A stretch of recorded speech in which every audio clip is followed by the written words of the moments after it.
Joe Rogan Podcast. Check it out. The Joe Rogan Experience. Train by day, Joe Rogan Podcast by night, all day. Mike Baker, are we fucked? Mr. Rogan, we are fucked. This is not good, right? This is not good. How much fun is this? Every time we get together, there's some It seems like bullshit happening. Yeah. Yeah. Every time the world is somewhat falling apart. Yeah. Well, it's good for business. I didn't mean that, actually. That's going to sound wrong. No, that's what people expect me to say, I think. Right. But, I think nobody really expected the potential for thermonuclear war right after 2 years of a pandemic. I don't think anybody actually saw that coming. Yeah, well, there's no break for the weary. Yeah, exactly. Everybody comes out of it. I did have a thought, which was I talked to my daughter the other day. She's just turned 28, and I thought after I hung up, she was talking about it, and she was kind of basically saying, "What the fuck," right? And so people that age, if you think about the folks in that age group, she was born. She was old enough to understand 9/11, right? In a sense, from a child's perspective, and then through the Iraq, Afghanistan, bullshit. That whole time with the war on terrorism, a couple of recessions, right? Global pandemic, now approaching Cold War 2.0, getting close to thermonuclear war. Not that we are. And the disastrous pullout of Afghanistan. And Afghanistan, inflation possibly leading to recession. Yeah. $7 a gallon gas in California. People of that age, not able to save money for a house, they must just be thinking, what the fuck? Where's our, big buildup? Where's our, the 50s or the 80s? Well, it just seems so supremely incompetent. Everything seems like whoever the grown-ups are that are running the show have fucked up so many different things. Yeah.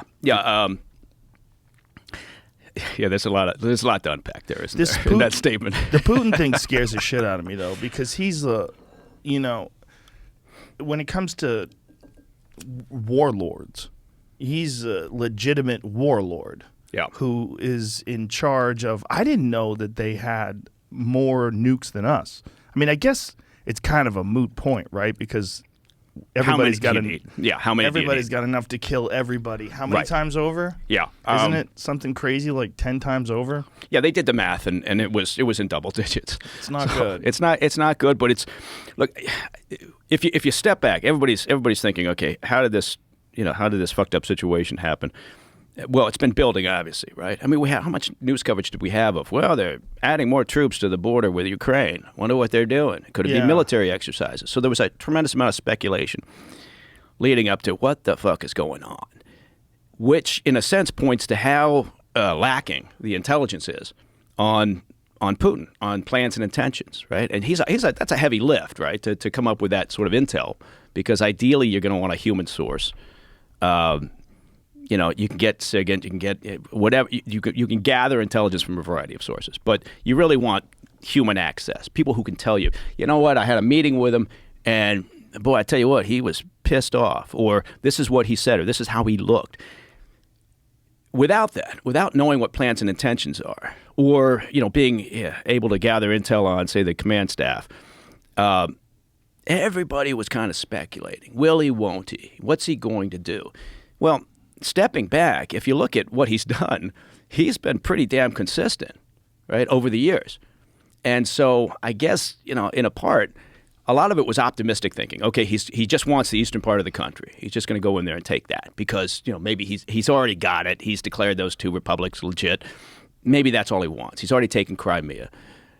And so I think that was optimistic thinking, hoping that, the guy's not going to lose his shit and go all the way through the country. Well, that's what he's done. And in part because, again, if you look at what he did in Chechnya, if you look at what he did helping Assad in Syria, if you look at what he did annexing Crimea, if you look at Georgia, Abkhazia, South Ossetia, every step of the way, he's been following in his mind this stated desire that he's made very public over the years to rebuild his sphere of influence. Right, so in part, you could argue we kind of missed the obvious, right? We didn't see the obvious in front of us because we were all kind of hoping and mirroring our values onto Putin, who doesn't deserve to have our values mirrored onto him, because we're thinking maybe he just wants a little bit. Maybe he's just trying to make a point. Maybe he just wants them to sign a charter saying they won't be part of NATO. So anyway, my point being twofold, I guess. We missed the boat on that. We missed it in part because we're always trying to be optimistic and trying to think, okay, well, maybe they think like we do. Maybe there's a rational process there. And then part of it is intel was lacking. And when it comes to intel, when you're talking about like in-person intel, how difficult is that to get on a guy like Putin? It's really tough. It's a very heavy lift. The higher they go up the food chain, because the smaller your pool of potential access points are, right? So, you've got some mid-level person floating around, a government office somewhere in some target country, and, maybe you've got lots of options. Okay, who do they socialize with, right? Who can I get access to? Who might, be next to them? Do they have a driver? Can I recruit the driver? There's things like that, right? It's sometimes it's very simple. But Putin's had a increasingly small circle of close advisors and of people that he counts on and trusts. And part of that may be, the fact that was accelerated through the 2-year pandemic, where he decidedly was shutting himself off because he was paranoid, like a lot of people were, about COVID. Do you remember when there was a guy who suicide drove into Putin's car and Putin wasn't in it? Yeah. When was that? That was a few years back. Yeah. Some guy, there was oncoming traffic, and he timed it right when there must have been someone communicating with him, letting him know where Putin's car is. But Putin wasn't even in it. Yeah. And turned right into oncoming traffic and used his car as a weapon and killed the both of them. Yeah. I think killed the both of them. We'll get you to look up when that was. You've seen the video, though, right? And it was a while back, though. It was 4 or 5 years, maybe? But he's... people have been talking about is he losing his shit? Is he going crazy? I don't think it's any of that, right? He gets on a table when he negotiates and talks to people. He's like 40 feet away from them. Yeah. And so and that assessment was clear during the course of the pandemic. He was isolating himself. He was being very, very cautious. But and so maybe that had something to do with it. But point being is it's tough to. When you've got a small potential well of targets you can go after, when you're talking about recruiting somebody who's got access to a high priority target, that's probably one of the heaviest lifts we've got. How does someone get access to like a driver? Do you use a girl? Is that the best way to do it? No, not really. It's because what you're looking to do. This is not to fall into spy talk and recruitment 101, but. The movies and beach books and everything will have you believe that the best way to hook somebody, to recruit somebody is blackmail or a honey trap or something. Right. Usually you're working on something else. You're not necessarily working on the ideology, but you don't want to start from a negative basis, right? Because even in normal terms, in the best of circumstances, when somebody's recruited to spy on their country, to spy on their organization, whatever it may be, there's a clock starts ticking, because things start to decay, right? The person starts to decay. It's very wearing on a human, right? And for a variety of reasons. And so that window is going to close at some point, and it may not end well. So you're trying to optimize that. And if you start from a negative perspective, right? If you've got someone cooperating with you because they're blackmailing, they're under the gun here, and they hate you and they hate what they're doing. That's not what you're looking for. You're looking for a more, and it sounds weird, but you're looking for a more positive So how do you approach. Do that? Like, how would you get a driver to be your buddy? Well, it's there's a recruitment process, a cycle that you go through, but I hope everyone's taking notes. But you, first of all, you got to know what information you're looking for, right? And so that tasking gets set outside the building. If you're talking about the agency or really any intel service, theoretically, the administration of power is setting priority tasking. So they send over this and they say, hey, we need this. This is a priority target for us, this information. So you look around and you go, okay, well, who's got access to the information? All right, you build up that world, then you figure out who might be accessible, right? Because maybe you're interested in a target here, but he never leaves the country. It's a denied area. And so then you find out who's got the access to the information, who might be accessible, why might they be minded to talk to you, can you create a scenario where you can get next to them, and then you're looking for points of leverage, right? You're really looking, and that doesn't necessarily mean you're looking to find a negative right? You're looking for something that drives them. What makes it? Are their kids the most important thing to them, right? Do they have a kid who needs medical attention? Do they have a kid who they desperately want to send away to college, but they don't have the money? So you're looking for something like that may. Again, it sounds strange because you're talking about recruiting somebody for espionage, but it's a positive rather than a negative. And that creates then a longer shelf life in a sense for that asset, if that makes sense. It does make sense, but I would imagine that when you're dealing with someone like, say, Kim Jong-un or Putin or, some dictator, like they have to be prepared for things like this, right? So they probably are very cautious on who gets into their inner circle. Yeah, and that's a counterintelligence issue, right? So every government out there, they're worried about that very thing, right? And so, and look, and Putin, he was a KGB officer for 15 years, right? Yeah. Now, interestingly, going back to Putin, he served in East Germany, I think, for about half a dozen years. Never really had any exposure to the West. So that's also something when you're talking about trying to assess his mindset, understand where he's coming from. Part of it is, look, if he had been exposed to the West in a much bigger way, maybe he served in New York, or he served wherever, London, someplace where he had more exposure. But you look at that guy and you go, he doesn't really understand how we think, right? And so that's an important thing. You got to tick that box and put that in there when you're doing an assessment of his personality and because that's part of understanding why he's doing what he's doing. You don't right? think he understands how we think? In what way? Do you mean? Well, fundamentally, if you live in an environment, right? If you go to China, you live in wherever, Shenzhen or Shanghai or Beijing, and you're there for a few years, you're going to understand the culture, the mindset, much better than somebody who's never lived there and is just sitting in Washington in a think tank talking about what the Chinese regime may do next. So it's that immersion, it's that exposure, it's dealing with those people, it's the contact that you have. Look, I'm old enough that I remember we when the wall started to fall, when the Soviet Union was collapsing. From our perspective, right, as a government, as an intel service, right, we saw that as an opportunity. There's chaos there, right? And what did you have? You had intel officers like Putin, right, KGB, GRU officers who saw their world collapsing around them because at the time, before the Soviet Union collapsed, they were living the good life, right? They were the elite in a sense, right? They were pampered. Their kids were going to get the best education. They were set for life. Their kids were set for life. All of a sudden, the Soviet Union starts going to shit, right? And you could see it.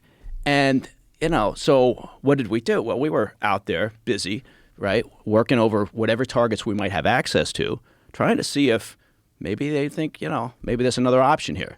Maybe there's an alternative. Maybe I can, save myself, my family, perhaps put aside some money by working for the other side. And that's a natural thing to do, right? Every service is going to do that if there's chaos on the other side. So I remember you could see the confusion and the humiliation, right, and the fear in some of these guys as this was happening.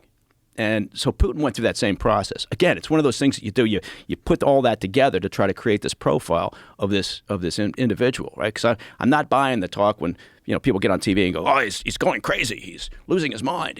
I'm not buying that. There's a reason why he's driving the way he is, and again, he's being somewhat consistent. He's never given a shit about civilian casualties, right? Never bothered him before. I mean that situation in Chechnya when they went in there, right? And I mean that was. Yeah, I have to argue there was the other side was different as well. Some of the Chechen separatists were, and some of the shit that they were pulling. But at the same time, he didn't care whether he was killing civilians or separatists and members of their militia and military. So I don't know. I think it's one of those things where I think with Putin we got to be really pragmatic here. We got to understand. I don't think he's not crazy. He's not going to say, okay, I'm in a corner. I'm gonna push the button and fire off a couple of tactical nukes, right? I think what he's gotten to the point is you guys have disrespected me. This is how he thinks, right? You've disrespected me. Fuck you all. I told you I want my sphere of influence, and I don't care whether I have to break it. I'm going to have it. When you say sphere of influence, do you mean he wants to reclaim what is the former Soviet Union? Yeah, he said that. He said publicly in the past. He called the collapse of the Soviet Union the greatest tragedy of the 20th century. And he's serious about that. He means that. Right. So he's not fucking around. And again, if we look at it, he's being consistent, right? He's being consistent over the years. He's a dictator. He's a despot. He's looking increasingly more like, he's isolating himself, which, that's a danger in a sense to all those people around him, right? He's already cut loose some of his inner circle just over the past couple of weeks, right? Has he? Yeah, he's gotten rid of he put under house arrest a couple of his FSB senior command. Why did he do that? The domestic service, because the intel was so bad. Because going in... Oh, because of Ukraine? Yeah, because of Ukraine. In? Yeah, sorry, yeah, because of Ukraine. So they went in, and the assumption was, and now, again, this is where our intel is lacking, was he given bad intel, or was he given intel and he just chose to ignore it? But it appears as if what he believed and what the top military commanders, some of whom have also been let go, or possibly reassigned, I don't think that's a good thing in Russia, is that they were going to get in there maybe within 48 hours. They were going to have control of Kyiv. They would be welcomed by the population in Ukraine, and they would be able to establish a puppet regime, a new government. I mean, they moved the previous president that was Russian-backed. They moved him from Russia to Minsk in preparation, it appeared, to move him down to take over the government, which is, in a sense, batshit crazy because he was kicked out during the last revolution, right, by the people. That was 2014? Yeah, that was that Orange Revolution that they had. Yeah, we were blissfully unaware of that in the West because we didn't think it affected us. Right. I mean, you ask the average American citizen about the Ukraine Revolution in 2014, like, what are you talking about? What are you talking about? Right. We just found out recently that a comedian is running the country, which is hilarious. Yeah, everything is short term here in the U.S. and that's also including with our politicians, right? And they want a simple story, so everything's coalesced around this simple narrative about and we have to be I don't know, we have to be very careful about certain things. The emotions are running high. We hear, Russian troop morale is bad. We're hearing that from our media, and we know that our media is not exactly accurate. Well, they love a good story. They don't just love a good story; they love a narrative, and they're willing to ignore facts to push that narrative. That's what scares me. What scares me is, I think there are objective journalists that work for the Washington Post and New York Times, and there's real solid journalists out there.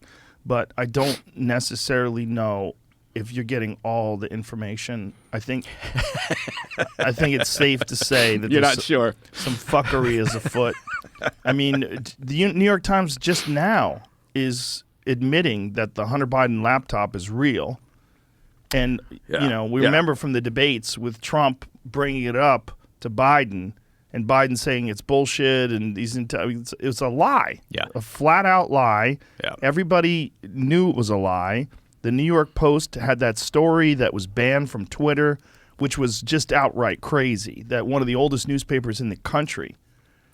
Yeah, and I don't think anybody's going to go back and apologize to them. No one's apologizing. But right? There's a dynamic here that I love this topic in a sense, not so much because of whatever the fuck Hunter was up to, but in part because now when you look at the liberal Dems and the progressives, it doesn't matter to them. If you read some of the narrative that is out there now, the social media in the past day or so, ever since the New York Times came out with this, they're just dismissive of it, right? And they don't care, or they're willing to overlook it, which is the same thing they accuse the right of doing. Both sides. We've talked about this before, but both sides are just so fucked up. Both sides are so fucking crazy. God. They're both so crazy. Yeah, it's which does leave you with the question of, well, where do we go with that? But the Russia-Ukraine situation has created an interesting dynamic in D.C. where you've got sort of this weird bipartisan support for let's give them the MiGs. Let's push back. And you think, but from what I understand, there was an American billionaire, some guy who actually has a MiG. He's an astronaut, and see if we can find the story. And he was like, the MiGs are technologically inferior to what Russia currently has. And if we sent MiGs over there, they would just get shot down. It would be a massive moral victory for Russia. Yeah. Is that true? It depends on the training, right? Because so much of this depends on the capabilities of the pilots, the ground crew, and how well maintained the platforms are. But just from a technical perspective, yes, it's true. Here's this guy. American who owns a MiG-29 isn't sure the fighter jets would help Ukraine much. A billionaire astronaut who helped train U.S. fighter pilots loves his high-performance Soviet jet, but thinks it's no match for Russia's newer planes. First of all, that's when you know you're a baller, when you got your own fucking fighter jet. Yeah, right. A Russian fighter jet. I'm gonna fly to the Hamptons. Did you ever see Operation Odessa? It's a documentary. No, I don't think so. It's a fucking hilarious documentary. It's about these guys that are smuggling cocaine into America, and they buy a submarine from the former Soviet Union. And while they're buying a submarine, the guy asks them if they want nukes to go with the submarine. Just an aside. Yeah. Operation Odessa is outstanding. Yeah, no, we worked. I tell you what, we could get into a whole different rabbit hole there talking about the gray arms market, because we worked the gray arms market for a while. It is a fascinating place. I can't recommend this documentary enough. It's fucking amazing. And it's so amazing that while you're watching, you're like, what? This is real? It's really funny. I mean, it's really good. It's also really scary because it's true. Well, yeah. If you think about it, but see, that's something else. I mean, there's a lot there. No, I flew in a MiG-15, and which was, that was built in, they were built in 1954. Really? Right? Yeah, and MiGs changed the world, right, in terms of aviation, right? We had never seen that design. We didn't think the Soviets could build that, right, when it came out. I know some of this shit because we do a whole thing on it in Black Files Declassified, which the second season just started last week. That's on Discovery, right? It's on Discovery, yeah. Science Channel, Discovery Plus. But when the MiGs showed up over the skies of Korea during the Korean conflict, we had no idea what the hell we were doing, right? And so it literally changed. We actually had some prop fighters still up in the air, flying from World War II. Propeller fighters? Yeah. In the so 50s? we were still flying. That's how we were, where we were at that point. So the MiG shows up. I guess the point being is that, for a long time it was, and one of the things they were able to do was produce them rapidly, right? It's basically a couple of tiny wings and a big rocket, right? And the funny thing is there's no safety protocols, right? I mean, it's not like they were concerned about their pilots. And so there's no ejection seats. In fact, when we strapped in and we're taxiing, I was talking to the pilot, and he says, okay, so if things go sideways here and we're up there, what you have to do is you have to use both hands to pull your canopy back. It's a mechanical canopy. You have to pull it back. He says it's tight, so you have to force this thing back. You have to undo your seat harness, and don't get fucked up and undo your parachute, which you're sitting on. And then he's got to get that thing over, right? He's got to turn it over so you can tumble out. Oh, right? my God. That was the safety briefing. I mean, no, it was more than that, but that's how you get out. You don't get burned alive by the jet engine? Yeah, basically. Yeah. Or that you can come out because there's no space in there. So you're going to be stuck anyway, no matter how successful he is at rolling that thing. Turn it upside down, you can't get out. Yeah, no, you're not going to get out. I mean, because think about that thing, how fast it moves. You're going to be trying to climb out of that canopy. So you got to. It was one of those things where I thought to myself, if something had gone wrong, basically my insurance policy would have been not valid. Who has the most advanced fighter jets today? People are going to say, well, of course you're going to say it's the U.S. I think in terms of technology, it's moving very quickly because what's developing fast is material science, right? And so material science has been developing because the holy grail of all of this is speed, right? And speed can defeat a lot of things, including air defense systems. So, I would argue from everything I've seen, the U.S., China is, right there, in part because they're very good at stealing whatever we're developing. I had to get that in. But in terms of development of new materials, and that's going to allow for that breakthrough eventually. I mean, probably not in our lifetime, but of manned hypersonic flight, which is going to be insane. It's going to be crazy. How does China steal technology like that? Do they find someone who's working on the technology and bribe them? Yes, they go through a variety of ways. So one way that seems very unobtrusive and logical is they have people out attending all the various academic events, conferences, and so they do that. They'll hoover up whatever they can in that regard. That's very low key, right? That's always done, and oftentimes it's done in cooperation with U.S. academic institutions, right? They love that cooperation. They also love the money that comes into their institutions here in the U.S. Right. From China. One way they do it is they put students here, right? And people are going to say, "Oh my God, that sounds xenophobic" or whatever. No.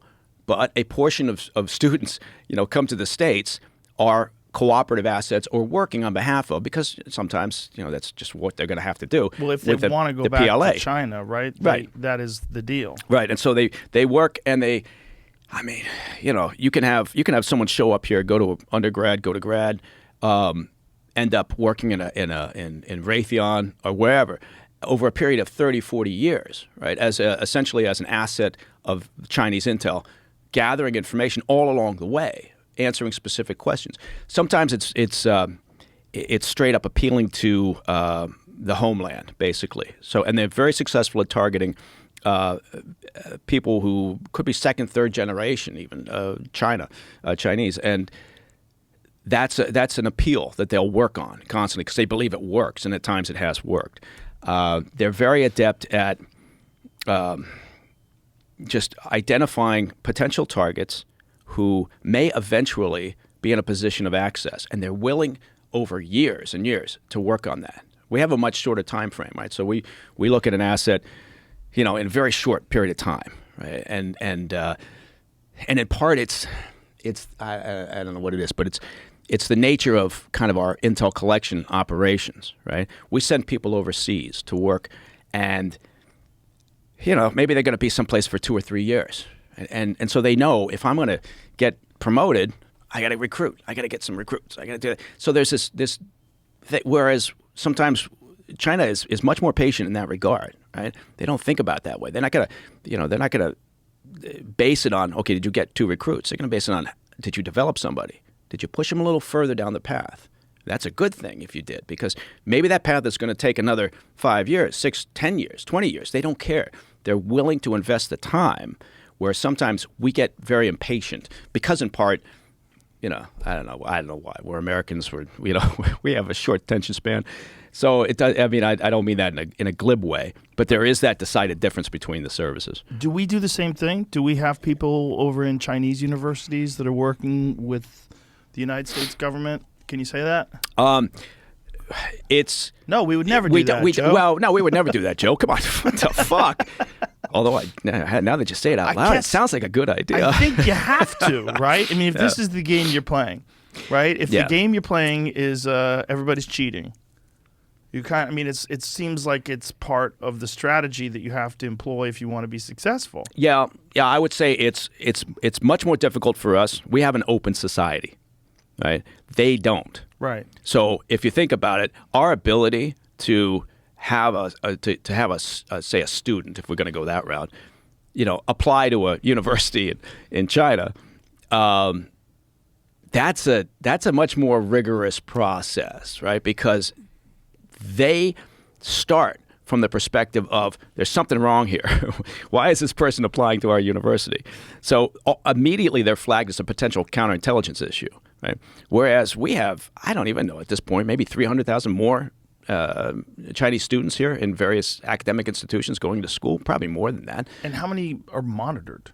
Like when you have 300,000, do we have enough federal agents to go, hey, let's make sure this guy isn't stealing information and sending it back to the CCP? No, but every day, literally every day, the FBI, as an example, is opening up a new case on a Chinese intelligence issue here in the States. Every day. Every day. So they're stretched thin on a lot of fronts, including, terrorism fronts, international and domestic, but the Chinese issue and counterintelligence, every single day they're opening up a new case, at least one. I was having a conversation with a friend of mine about this, and I was saying, what's kind of fucked is that what we do in America is every 4 years we have an election where it's a popularity contest for the most important job in the country.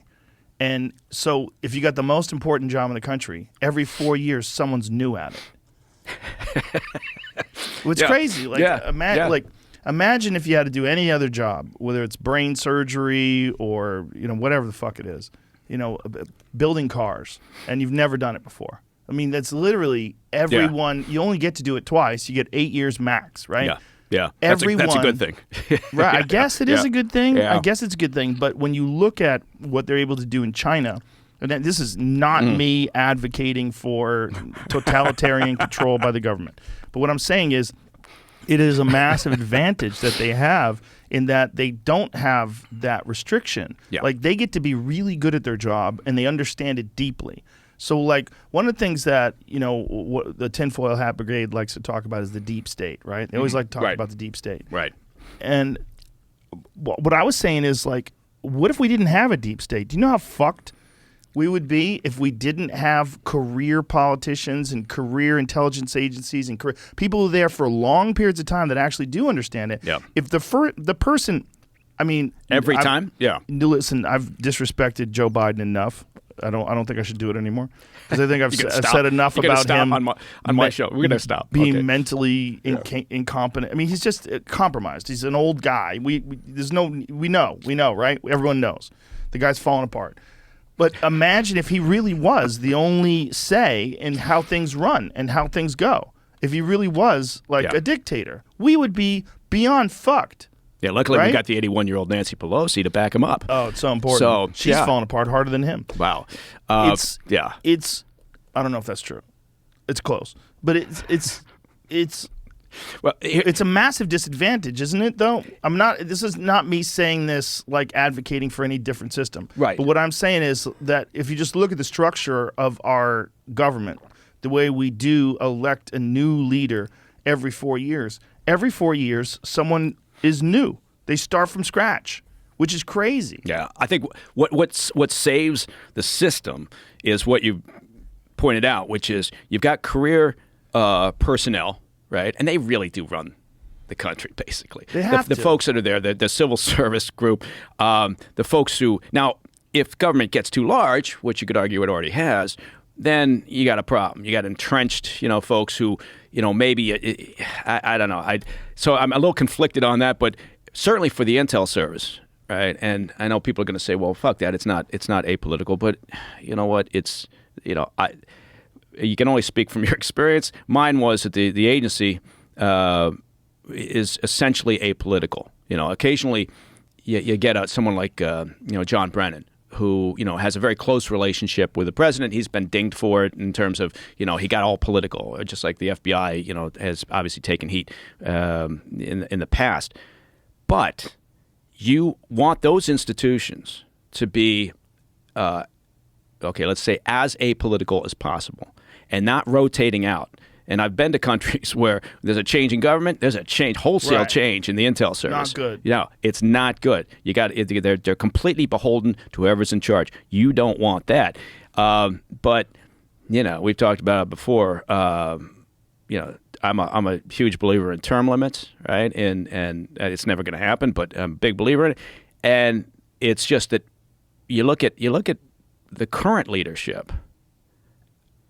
I don't know. I mean, how do you look at Schumer, at Mitch McConnell, at Pelosi, at President Biden, and you think we got octogenarians running our country, and I don't understand. We got 330 million people in there. How do we not get a better slate of candidates? Repeatedly, since it is an every 4-year process, or good God, with Congress it's every 2 years. Look at some of the people we got in Congress now. It's fucked up. Well, it seems like a lot of our best and brightest don't want that gig. I think that's exactly it. I mean, who wants to put themselves through that? Yeah, right? Who wants to put themselves through that? And then on top of that, who wants to deal with all of the infighting and all the politics that are involved once you get into a position What scares me is the idea that intelligence agencies would side with one party or one candidate or the other and not side with the greater good of the United States. Yeah. Because then there could be a situation where information is withheld or information is not necessarily distributed evenly to Republicans or Democrats, depending upon, what the party favors or what the agency favors. That sounds crazy to me. Yeah, no, you cannot have that. The intel community, has to be apolitical. Writ large has got to be apolitical, and you've got to work at it, right? I mean, because you've got to be very careful. And now, look, the director is appointed, right? So, and then approved through Congress, and so you have to. There's a process in place. You've got to be able to evaluate and look at people and make a decision. Okay, are they, but for the most part. Again, I would argue, and people would expect that, but I would argue that, for the most part, the agency has done a good job of being apolitical through the years. Now, that doesn't mean mistakes haven't been made through the years. That's not what I'm saying. I'm saying that they've done a good job of, for the most part, being apolitical. And I'm basing that on seeing other intel services around the country or around the world and knowing how fucked up they can be. So we're not the worst. We're not the we're not the worst. That's a resounding. But here's a question: when a guy like Trump gets into office and then openly disparages intelligence agencies and openly disparages whether it's the FBI or the CIA or whoever he's in some sort of a personal feud with, that seems very dangerous.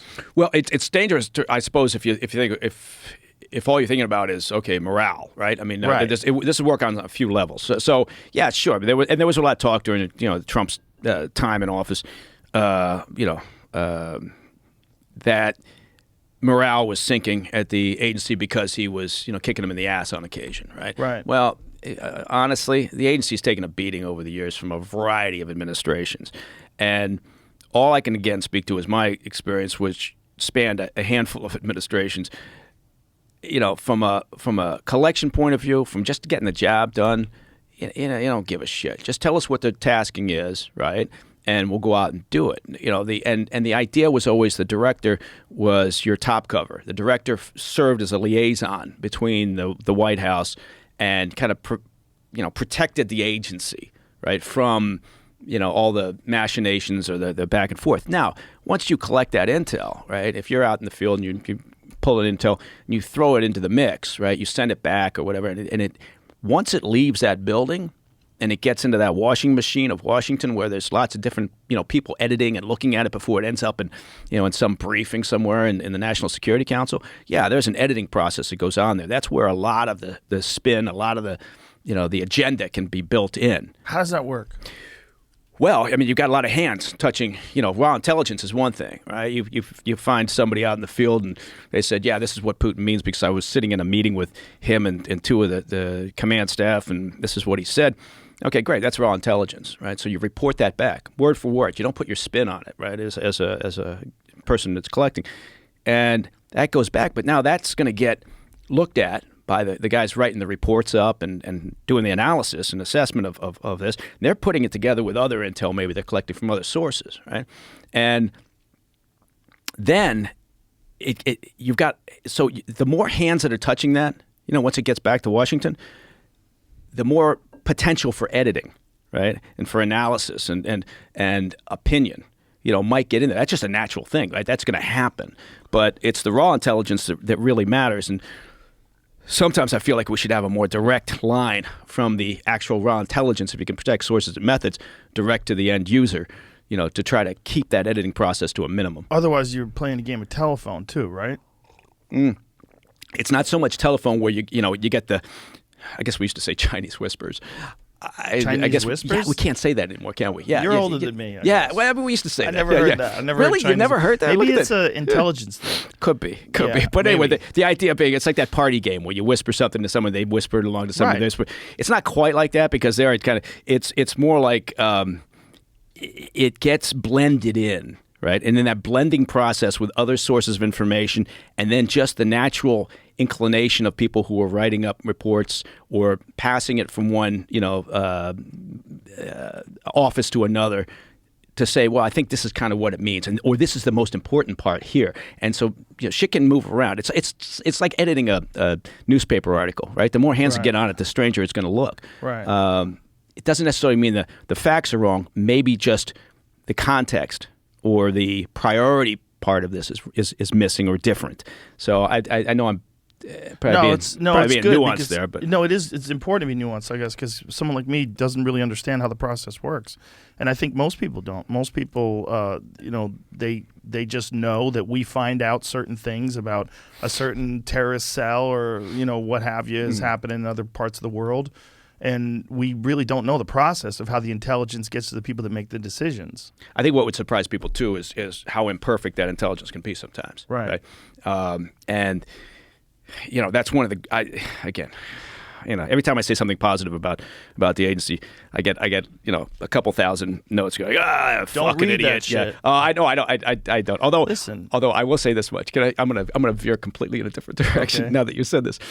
One of my boys, I got 3 boys, right? And so Scooter, Sluggo, and Muggsy, I always talk about them. And Scooter, the oldest one, came to me. He says, I found this funny fucking thread in some Reddit or something like that, where there's this whole bunch talking about the boys and what their names are. Oh, boy. Right? And so I actually wrote down some of them. And they're just speculation. And people are saying, no, that's not their names. So they I think have fake names. Well, that's what they're saying. I mean, they're saying, so instead of Scooter, Sluggo, and Muggsy, I've got Scooter, Bozo, and Fucko. That wasn't it. Somebody thought it was Pooper, Bunghole, and Skidmark. That's not it. Scooter, Bam Bam, and Fuckknuckle.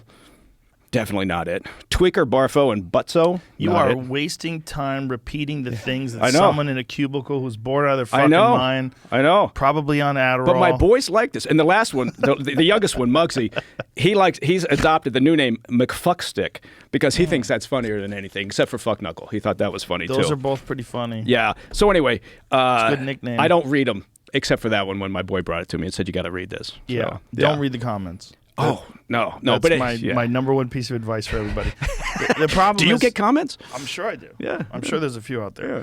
You can't. You'll go crazy. It's the only way to stay sane. And the more controversy comes my way, the more I'm solidified in my position. Let me ask you this. Do your kids read the comments? My kids are very healthy. They know what's going on. They understand that their dad has a very weird job, but they know me. Yeah. Like I have a very good relationship with them. I communicate with them. Yeah. So when wild shit happens, I have to sit down with them and have a conversation with them, but they don't get concerned. Okay. They're reasonably adjusted to this very strange position that I'm in. So they don't dive in on their own into comments and read about. Okay, that's very healthy. They don't. Yeah. I've educated them to that.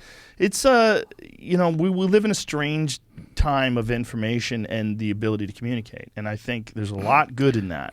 Yeah. But you have to navigate it correctly. It's like there's a certain amount of freedom in our ability to communicate and our ability to express ourselves, and I think that's ultimately good. I am of the opinion that people should be able to express themselves. But you got to realize, like, if you gave me a Twitter account when I was 15 years old and you let me tweet at Mike Baker, I'm going to say some fucking horrible shit to you, dude. If I was a 15-year-old kid and they let them have their fucking phones in class, right? Yeah. So if the teacher's not paying attention and I'm bored out of my mind because I don't give a shit about math and I'm sitting there in my class, I'm going to just tweet at Mike Baker. Yeah. And if Mike Baker bites, and people do bite. They bite. Oh, what did you say? You son of a bitch! And then you got fun. Yeah. You got fun on your hands. You're tweeting at people. You got something on the line. Yeah. You got a trout on the line right there. Yeah. Where people love to just make up a completely fake story and see if that makes it into the news. They get like there's been a whole thing where 100 people at least have texted me and sent me emails and contacted friends because they heard Trump was coming on my podcast. And the source of it is a fake Trump account on Twitter. Oh, God. That said, I'm going on the Joe... It's a Trump's face, and it's a fake account that said, I'm going on the Joe Rogan podcast soon. And I think it came out of the fact that Trump was on the Nelk Boys podcast, and then YouTube removed that podcast. They pulled the podcast, which is, that's one of the craziest things you could do, because then everyone's going to talk about how YouTube removed that podcast. Like you can't even have Trump talk. Right. Well, the former president of the United States, you can't let him talk. Somebody did send me, apparently not, but somebody did send me a note saying that he was going to be on your show. Yeah, it's crazy. And I thought, I've got not really original, sure if that's the case. It's not the case. Yeah, I know. I'll send you the look. I have decided that I am very apolitical when it comes to the future and like in political candidates. I don't want to have that kind of an influence, and I want to be someone who can watch and observe. I don't want to be someone who's actually affecting this. Yeah. There's a certain amount I'm affecting no matter what I do. And I'm trying to find this fucking Trump thing. Do you know where it is, Jamie? Yeah, I got it. Yeah, so it's a fake tweet. We could just, here it is. This is the fake tweet. Okay, Donald Trump is scheduled to go on Joe Rogan podcast. Who said this? Well, he got it from somewhere else, though. He got it from this fake one that I got. This was the first one that I saw, but it has 115,000 likes on it. Yeah, I got the original one though. Hold on a second. Here, I'll text it to you. This is the this is the original one. You see, 150,000 This is likes. the one that somebody sent me. Yeah. This is not real. Yeah. I don't know who this person is. But who is this person? It's a fake Barron Trump account. Look, he's got a mustache. Yeah. Barron Trump has you a don't mustache. think you don't think that's really him? I mean, it could be. Yeah. It'd be a very He's clever. Yeah. But they also put their Gmail address there. Yeah. Well, send that guy a lot of dick Give me a pics second. because he's just making shit up. Oh, so I God. sent Jamie the original one, and this is the original one that got sent out. And look. This got put up because the other one, though. To the normies and the casuals, this got put up first? Yeah, the other one was put up 3 hours before this one was. Oh, really? Yeah, okay. but then other Trump accounts started tweeting it to give it more validity because it looked like a Trump account was tweeting it. Well, yeah, you're right. Yeah, That only yeah. has 11,000 It likes. was 12:30, and the other one was like 9:30. As I've decided, like, what I'm actually interested in is talking to people. I'm not nearly as interested in affecting things. And unfortunately, so many fucking people paying attention. I'm doing it the same way I've always done it, but now there's more people paying attention. Well, I'll be honest with you. I never thought you were trying to affect anything. I always thought what you were doing was having people on, asking them questions, having them talk, asking them more questions. I mean, that always seemed like, and so regardless of where they are on whatever spectrum you're talking about, it seems like a pretty straightforward formula, right? Yeah, but it doesn't matter to people because of the numbers, the sheer numbers of people that are paying attention, Yeah. And also, it's independent. The fact that it's this big, and this is the fucking skeleton crew, and it's millions of people are paying attention. Yeah. It's a good crew. It's a crew. skeleton crew. But it's a good crew. Solid crew. Yeah. Jamie's the best. Yeah. But it's just the idea that one person can have that much influence is disturbing to a lot of folks who would like these giant corporations that are controlled by the pharmaceutical companies and whoever the fuck else is paying their advertising to decide what can and can't be talked about and not be said or not discussed, and and what's misinformation and what's real information. It's like, well, it's what it is. Everybody, we are living soft lives now. Yeah, and this is one of my favorite topics. And so we all have the time on our hands to be offended by everything. Where before we were out there trying to collect some food and some clean water.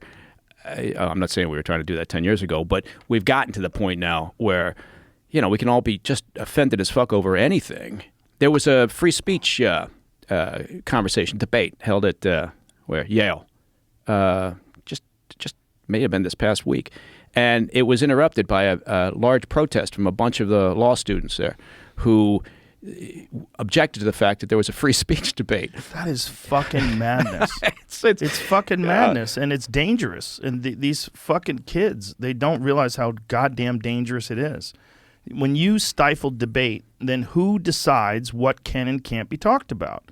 It's not going to be you. No. I got news for you. And these woke kids who think because they scream the loudest and they pull fire alarms and they stop discussions and they stifle debates, they think that they have more control than they really do. But what they do in that is they set a precedent, and that precedent is you can stifle information that makes you uncomfortable.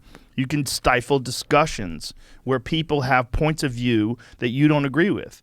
And you think you're right, so you think you should be able to stop those points of view. That is not the way to do it. It's just not. It's never been the way to do it. It's a dangerous precedent to set, because then when more power is acquired by whoever, whether it's social media companies or the government or whoever the fuck it is, they get to establish a narrative. And that narrative might not be honest. And that's a real problem. And the only way to find out what's real and what's not real is to let people talk. You know, I had on Daryl Davis. I don't know if you know who he is, but he's a musician who personally himself has taken more than 200 Klansmen and neo-Nazis and got them to completely abandon their ideology and hand him their robes. He's this really interesting guy because he's a brilliant musician, but through his music and doing these concerts and shows he's done, he ran into a Klansman back in the day and had a conversation with this guy, and he's black, and the guy was like, I've never talked to a black guy. I've never had a drink with a black guy before. He's like, what? He goes, yeah, I'm in the Klan. He thought the guy was joking. He goes, the guy shows him his Klan ID card. Wait, sorry. I guess they have there's ID cards? I guess. That's fantastic. I guess. Who knew? I guess they don't trust that you're really in the Klan. You until you see what the ID card and the decoder ring. This is Daryl. That's Daryl there. Wow. And he was on last week, and he was on with Bill Ottman, who is the CEO of Minds. And Minds is a decentralized social media company that does not believe in censorship. They stop threats and doxing and things along those lines, but they believe that the only way to really sort out what's right and what's wrong is to let people communicate. And Daryl has the fucking patience of a saint. I mean, the man is a saint. He what he's done is extraordinary. He's affected people personally through his own intelligence and his own ability to stay calm and communicate with people who have ridiculous ideas and give them better. And through these conversations, he's got them to change their minds. Well, and then think about the multiplying effect of that, right? Maybe people say, well, a couple hundred people, but all the people those folks know then, right? They can impact their families, their behavior, their actions, and impact their friends. I mean, and come on here and then establish that and have these conversations on here, which reach millions and millions of people, and they hear about it. And they talk, and then they find out these conversations that this guy's had with these people, and it makes them think. Yeah. You can't just stifle communication and think that, you know, there's dangerous thoughts out there and we have to stop them. I mean, that was how the ACLU used to fight for the right, Jewish lawyers used to fight for the rights of Nazis to express themselves. The most abhorrent people in society fight for their right to express themselves because the opposite of that is more dangerous. Stifling speech is more dangerous. Yeah, well, I'm not sure how we walk the dog back from where we are right now. I did see an article.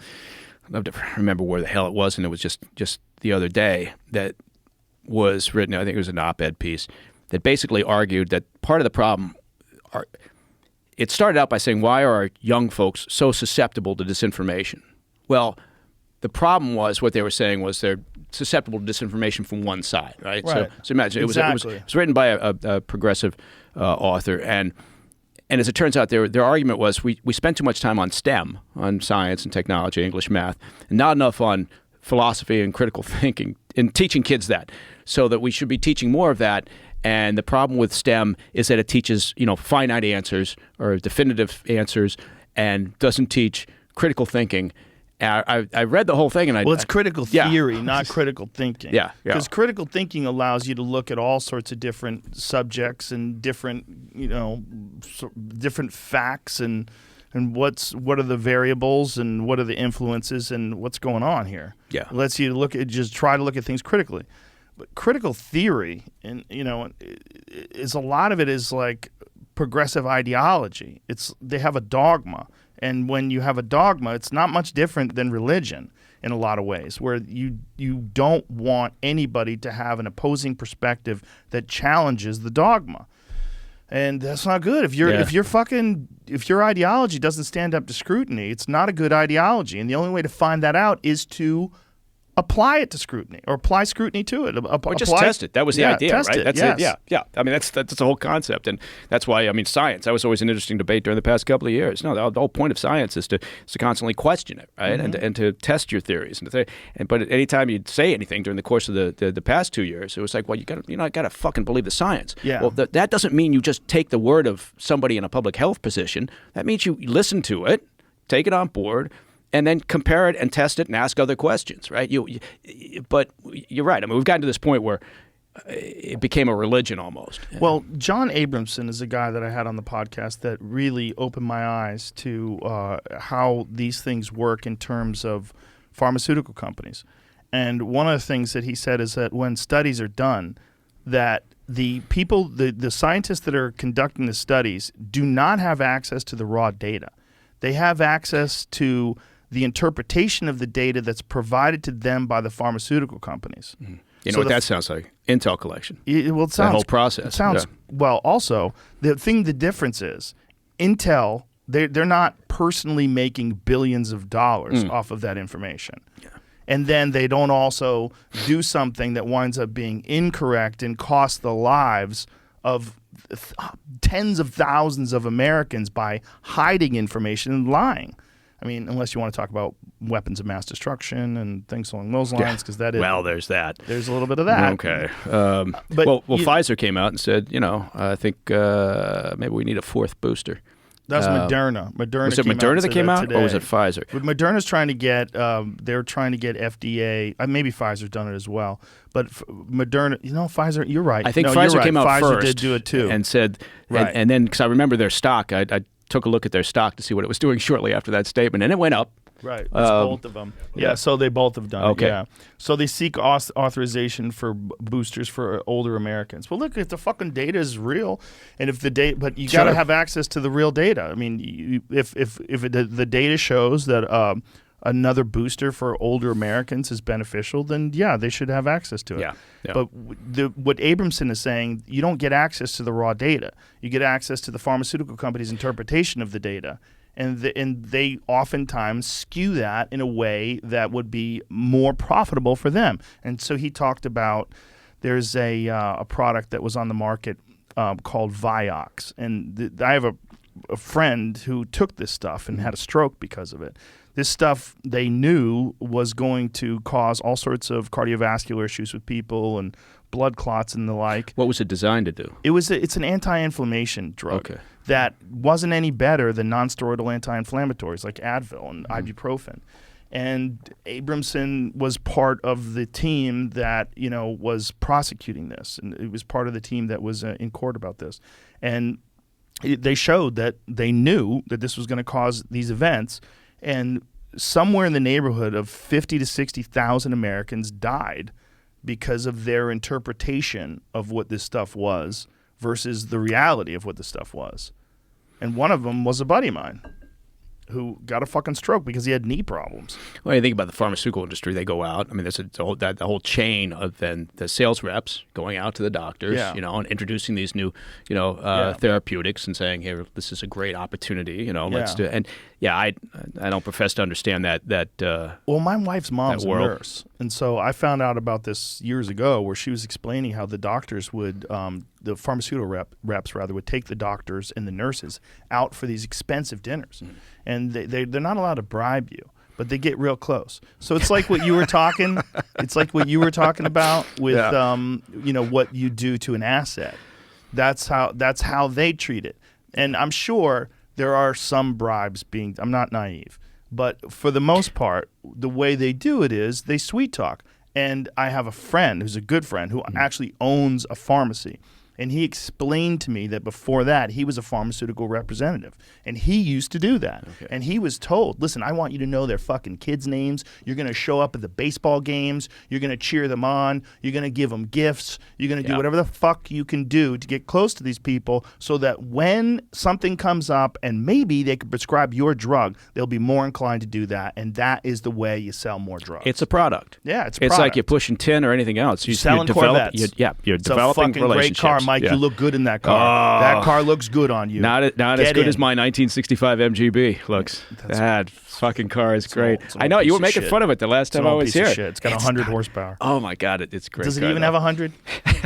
It's got like 72. A fucking goddamn American Corvette. How dare you compare the two? I'm not comparing. You're a British I'm just saying, guy. I keep forgetting you're not really American. Oh God, don't say that out loud.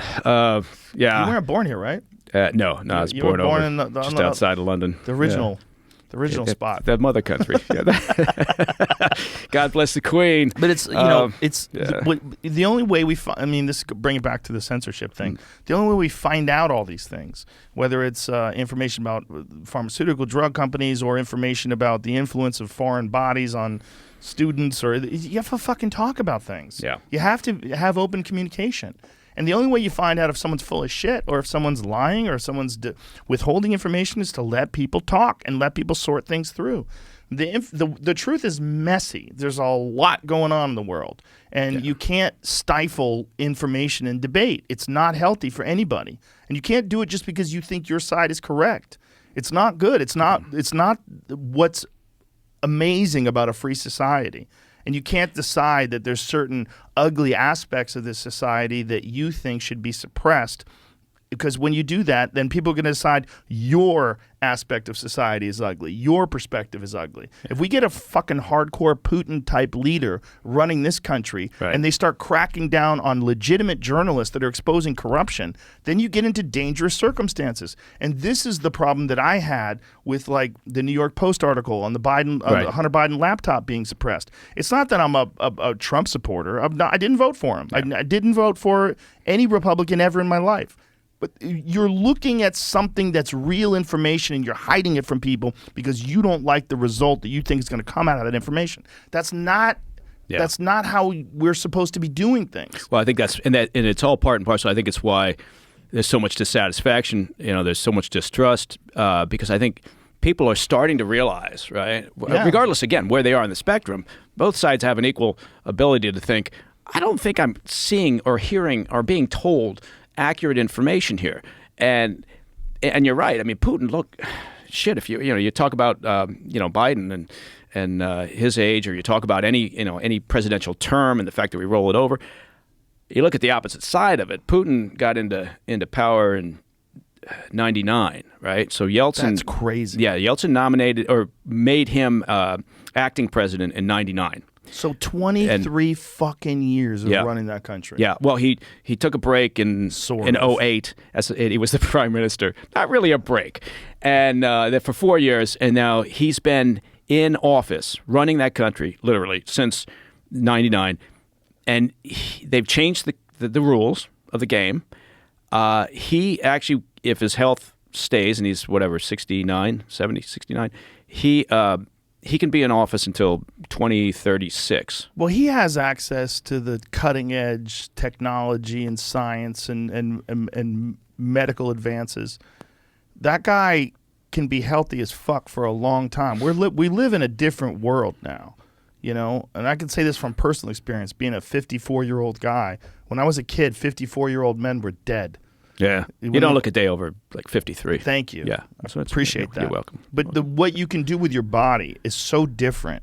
Yeah. If you have access to hyperbaric chambers and human growth hormone and testosterone replacement and NMN and NAD and all these different things that lengthen telomeres and improve your biological age. I mean, there's a whole science behind this now. What's the lifespan now for, say, in America, a U.S. male? Well, it still sucks because we drink too much and we smoke too much, as I put down my cigar, and we eat garbage food, and there's a vast majority of us are sedentary and are overweight. We've talked about this on the podcast ad nauseum, but it's a real problem. The metabolic health of the average American is piss poor. And it's because most people, first of all, they're stressed out. They work too much. They don't have a lot of time, and they also haven't made it a priority to take care of their physical health. But if you were a guy like Putin and you had boundless resources, I mean, by all accounts, that guy is worth an astounding amount of money. Yeah. I mean, possibly the wealthiest Russian alive, possibly even more so than some of his buddies who have spent a number of years now making him the richest person. I was going to talk to you about that. Yeah. So what is this whole deal with the oligarchs, and what do you think is the strategy behind that? Because all these guys are like trying to hide their yachts, and some of them have had their yachts taken away from them. First of all, where do those yachts go, and who gets access to them now? I know, right? How does right, that happen? Right. Well, my business, there were a handful of times over the past years where we were asked to go after and seize an asset like a yacht, and it's good fun, but it's we don't get to keep them, unfortunately. But who does? Do they auction them off? Yeah, I mean, whoever. It depends on why it's being seized. If it's being Right. seized, for failure to pay, then it goes back to whoever's holding the note. But like now, when they're seizing yachts, and these Russian the oligarchs, government, like France was involved in picking up a couple just recently. so they party on them now. Yeah, I'm thinking Macron is on board one of those yachts, having a time of his life. But this is, you touched on a really important part of what the hell is happening right now is because one of the reasons Putin just made these comments the other day, right? He came out and he talked about, the people that aren't real Russians, they're Right. scum, they're traitors. Yeah. What really set him off, because sometimes it's a little simpler than we imagine, kind of going back to what we talked about before. We kind of overlook the obvious in terms of the why he acts the way he does. Part of this is when he came into power, nobody really gave him any thought, right? And he'd been a deputy mayor in Leningrad, and he showed up. He proved himself fairly capable. Got himself tight with Yeltsin. Was appointed as head of the FSB, the old KGB, the domestic service, and FSB is the new version of the KGB. Yeah. And so he sort of found himself in this position, rising to the top. And one of the first things he did, which surprised a lot of people, was he reined in the oligarchs, supposedly, right? He called them all together and he says, fuck you. He took over media companies. He understood the importance of shutting down, media that was possibly in opposition to him as he grew in strength. Reined them in. And, there's really been, other than Khodorkovsky, there's been really nobody that's gotten out of line over all these years. Now, one of the things the oligarchs did in exchange was, help essentially manage money on his behalf. And now what's happened recently since the Ukrainian invasion of Ukraine is that some of these guys, Mikhail Friedman, Avin, who else? Abramovich, they've come out and they haven't criticized Putin directly, but they've criticized the war. Said, no, we shouldn't be doing this. We got to stop this. We got to stop the bloodshed. Stop this. We shouldn't be fighting the Ukrainians. That, as an example, it really sets Putin off, right? Because he's like, "Fuck you! I made you." In his mind, he made them. Right. In their minds, they're thinking, "No, fuck nut. Fuck knuckle." To use a name, they made him, or they made him the wealthiest guy, Right. And so there's this other element, and again, you're always trying to piece together why the fuck, because you're trying to again beaver down into say, okay, what are his plans and intentions? What's he going to do next? To know that you gotta get inside his head, and so part of this is understanding why he's doing things and why he's thinking. So anyway, then he comes out and he says, "Fuck you and your villas. I don't mind you having villas." Well, of course not, because he's got some really nice places, right, spread around. Doesn't he have some gigantic billion-dollar castle that he's sort of denied owning, but they do believe that he has it? Oh, yeah. There was some newspaper report on it. It's this massive compound. His assets are remarkable, right? And a lot of them are very well hidden. In part because he's used these smart guys who spend a lot of time hiding their own money, right? And so, anyway, this point is Putin just kind of went off. Right? So that's what he's going off about. He's going off about these oligarchs. In part, and he's also had some of the military command come out and express concern.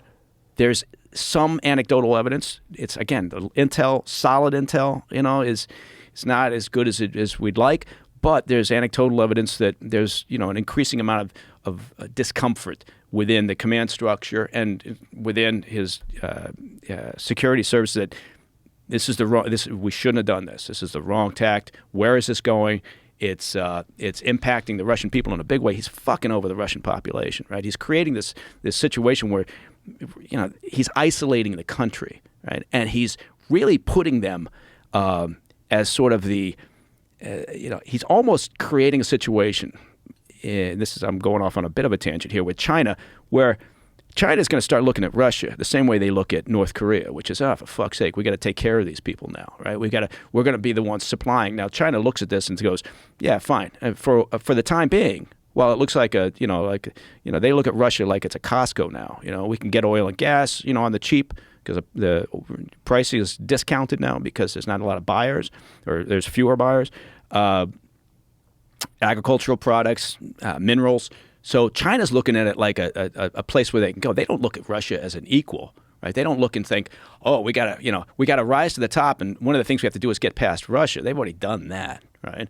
But I think Putin he's strategically overreached here, and he also doesn't understand how that relationship works, right? He's imagining somehow that he's on par with China and that they're going to have this relationship. Xi is only going to work with Russia and maintain relatively close ties for as long as it's in China's interest. That's it. You don't think Putin knows this? He seems to have been mistaken on a number of things when it comes to assessment of the situation with Ukraine. So you got to wonder, how good is the information reaching him? How isolated is he? And so this understanding of the relationship between he and Xi, I think Xi's looking at this and going, this is a great opportunity for us right now. Now, if it gets uglier in Ukraine, if things really, really get ugly, then I think you're going to see some daylight between, Xi's going to look and go, okay, politically, economically, it's now in our interests to create some space there, right? And they're not going to change their situation with Russia because we threaten them with sanctions. Threatening, there's this whole thing that the Biden administration is doing right now where they're talking about, we've threatened them with secondary sanctions if they supply military, hardware to Russia. I think that's a complete misread of how you should be dealing with Xi and the regime right now. You don't threaten him publicly. Maybe you talk to him privately in conversation, but don't blast it all over the airwaves. So this is what we're doing. I think they're doing it. I don't know why. Maybe just to look tough. Do you think that is what's that a function of? Like who's pulling those strings? Is that the intelligence agencies? Is that Biden's administration themselves? Like who's making those decisions? Well, the intel service's job would be to be providing as good intel, as well-sourced intel as possible on what the Chinese regime's thinking, right? And then that they would use that, the administration would factor that in when they're thinking about a strategy and how to deal with Xi. So who ultimately would make those decisions, though? So if the intel agencies provide the White House would make that decision. White House. The White House would make the decision, and then it would be typically. I mean, like when we're talking about China, you would see it mostly through Antony Blinken and the State Department, right? But Blinken's getting out there and publicly berating China and threatening sanctions. Again, I'm not saying we don't talk to them privately and explain how our view is and what we want them to understand from our perspective. You do that. You'd be very clear with the Chinese. But I think you can't have Biden do that, right? Well, he's starting to do it. But yeah, the problem with President Biden is, I don't know that when he says something, it never really seems to be said with much conviction, right? And his actions in the past. I mean, look, if we're talking just about Putin here, Putin knows Biden's team, to some degree, because he's seen Biden, he's seen some of these cats on Biden's team during the Obama administration, right? And so if you think about when Putin's been really aggressive, it was during the Obama administration and now, right? So he feels he knows what he's dealing with. And you have to assume the Chinese do the same assessment. But I guess my point being is that Xi is doing a daily risk gain calculation in terms of their relationship with Russia. And they're saying, okay, is it still in our best interest? And as soon as it's not, from Xi's perspective, in China's self-interest to maintain, sort of this notion of closer ties with Russia, then he'll back off. And again, I think he views it right now as an opportunity. And always, if it's an opportunity to kind of poke at us, he'll take it. I have this screenshot that someone sent me of the way the people on the left were talking about the Ukraine situation before the war I'm gonna send this to you, Jamie. Sorry. But this is one of the things that's so weird is that they were very disparaging of Ukraine, and they were talking about the massive corruption of Ukraine and how horrible it was over there. Mm-hmm. And now all of a sudden they're looking at it like they're heroes. Yeah, I mean that's the same exact people. Yeah, this is what's confusing. This is how the West was covering Ukraine before the war. It's welcome to Ukraine, the most corrupt nation in Europe. That's Vox. A new Europe, Ukrainian president rule becomes increasingly corrupt and authoritarian. Ukrainian President Zelensky deepens alliance with the far right. And this is one of the things that we're hearing from people on both sides, that they have a Nazi problem over there, that there's a lot of Nazis involved in Ukraine. And there was something that I saw on Facebook where Facebook allowed, I don't know who this is what's so confusing about, what they call the fog of war. It's not necessarily really the fog of war. It's the fog of the distribution of information. Is that we're supposed to just completely take a hard right turn or a veer away, a hard angle away from the narrative that was being pushed just a couple of years ago. Yeah. And we're supposed to ignore all this stuff now. And I don't know what's right and what's wrong. Because there was just something about Facebook allowing likes. Yeah, Facebook allows war posts urging violence against Russian invaders. Like, what? Yeah, I know. What I saw that. Fuck is that? Yeah. Like, what is that? Well, I mean, both things can be true, right? Right. The Ukraine's had a serious, significant corruption problem over the years. They got a really interesting history. People should spend time reading the history of Ukraine and understanding what the troubles have been just recently, even with corruption, trying to get that under control. And it can also be true that, all right, even so, right. What Putin's done is, reprehensible and needs to be properly dealt with. So it's a good example of working in the real world, right? I mean, the Saudi relationship is a good example also, I was going to bring that up next. U.S. Activity with the Saudis. Or another good example is the fact that we're working with Putin's government in our ongoing negotiations with Iran, because the current administration, the Biden administration, is so keen to rejuvenate that 2015 Iran deal.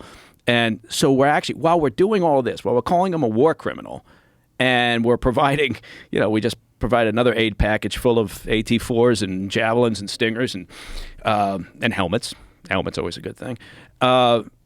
We're also working with them to try to negotiate this deal. So we're using what we're referred to now as a war criminal as our liaison with the Iranians to try to strike a deal with the Iranians or to get them back on board and into this deal. And people look at that, and rightly so, are thinking, what the fuck? But it's how it's always worked, right? It's a very pragmatic approach, I suppose, in one sense. And you can't say, okay, I'm going to be the leader of the free world and only do things by emotion, or only do things if they're morally, the high ground, right? I'm never going to deal with people who are, reprehensible at times. Yeah. So.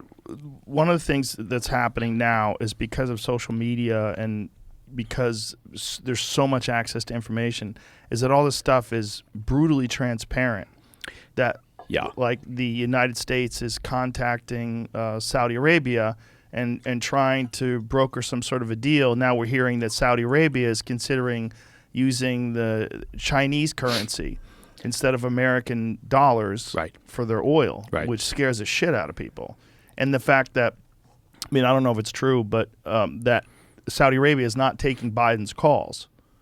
No, that wasn't. That was one of those things that flew out there. And is that what it was? Yeah, I don't think there's any basis to that. There was some talk about, oh my God, the UAE and Saudis are saying we're not taking your calls anymore. Yeah, I saw it because there was a Trevor Noah sketch where a little monologue thing where he was saying that this would never happen if Trump was the president. They would take his calls. Like, you can't just not take his calls. I know. Who's there? It's President Biden. I'm busy. Yeah. But this idea that all of a sudden now we want to do a deal with Saudi Arabia, and Saudi Arabia is like, you know what? how about fuck you? We're going to do a deal with China, and that this is. Well, you're pointing to it. I mean, that's a. God, there's so many things that are going on in the world that are they're all fucking connected because the world is much smaller than it ever used to be. But the Saudis have been working with the Chinese. The Chinese regime has been providing the Saudis with missile technology assistance, right, in developing their capabilities, and they've been increasing their economic cooperation. At the same time, and this is another example of this, what the fuck, people are, it seems like a strange board game. The Chinese are also increasing significantly their economic cooperation with Iran, right? So from Chinese perspective, hey, and from the regime, from Xi's perspective, it makes perfect sense. It's in China's self-interest, right? Yay, we're selling, missile technology, and we're getting a better toehold into Saudis, and capitalizing on chaos. And at the same time, we're dealing with the Iranians. They don't see any conflict there because, again, it's all in their self-interest. It's a very simple calculation from their perspective. When it's not, they won't do it. When it is, they'll do it. And so this is, but there's so much to unpack there because they're selling technology to the Saudis that they originally got from the Russians, right? So the weapons technology transfer over the years has always been essentially from Russia to China, right? Now China they advance the ball, right? So they're better at it than the Russians are, because they do what they always do. They suck up all that information and all that research and development, and then they just expand it. And they got far more resource than Russia. And so now they're much better. Now Russia turns to China and says, we could sure use some assistance, right? There's a lot of shit going on out there just beyond the sort of the horrible conflict that's taking place in the Ukraine right now. There's all these things taking place on the world stage. Look at India. India and China have refused to say anything bad about the invasion, right? They're not calling it a war. They're not calling it an invasion by Putin. They're not calling it anything. They're trying to stay well out of it. And India's got a long relationship, obviously, in history with Russia.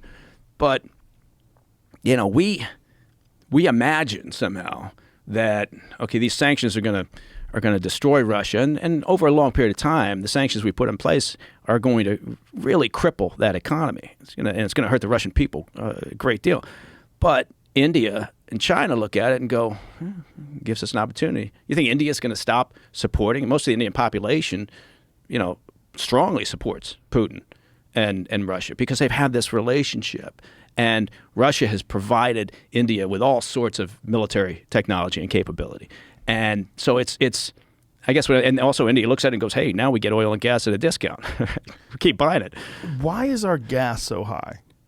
Because one of the things that I was seeing was that Putin was mocking the idea that the gas prices in America have anything to do with the crisis in Ukraine. And he was saying that the United States only gets 3% of its oil from Russia, and the idea that that we're responsible. He was saying Russia, that this was responsible for the increase in the price of gas and the destabilization of inflation. It's nonsense. Well, is that in true? part? No, I mean recent price increases or fluctuation in both the price of oil and what you're paying at the pump. Right.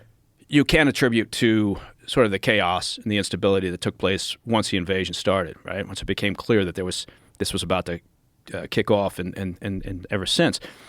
But how does that raise prices? How does that work? Well, it's a world market, right? And so traders are out there. They're looking at everything that goes on in the world.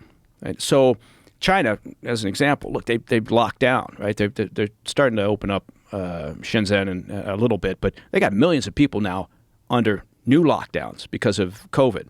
Right? And they got it's the Omicron, and so that can impact, because now suddenly what happens? That people are looking and going, the Chinese economy is going to slow down, and in fact it has. They came out and said, our numbers, our expected growth it's actually going to be slower than it's been in decades. Or so I think they'll look at that and go, okay, that's got to be factored into how we're going to price, crude or petroleum products. And so, or they look at the Iran deal, the Iran negotiations, and they think, oh, price came down below $100 a barrel, in part because there was it looked like there were people were making noises like we were going to get a deal with Iran. That was going to open up the spigot. And so we were going to be able to replace the amount of oil that's going to be missing from the market because of the sanctions on Russia. So the traders are, globally look at everything that's taking place in the world, and they set the prices, right? And it's not the oil companies thinking, here, we're going to set the price of crude. That's why it's such a fallacy when, somebody in Washington, D.C. Comes out and goes, they're profiteering.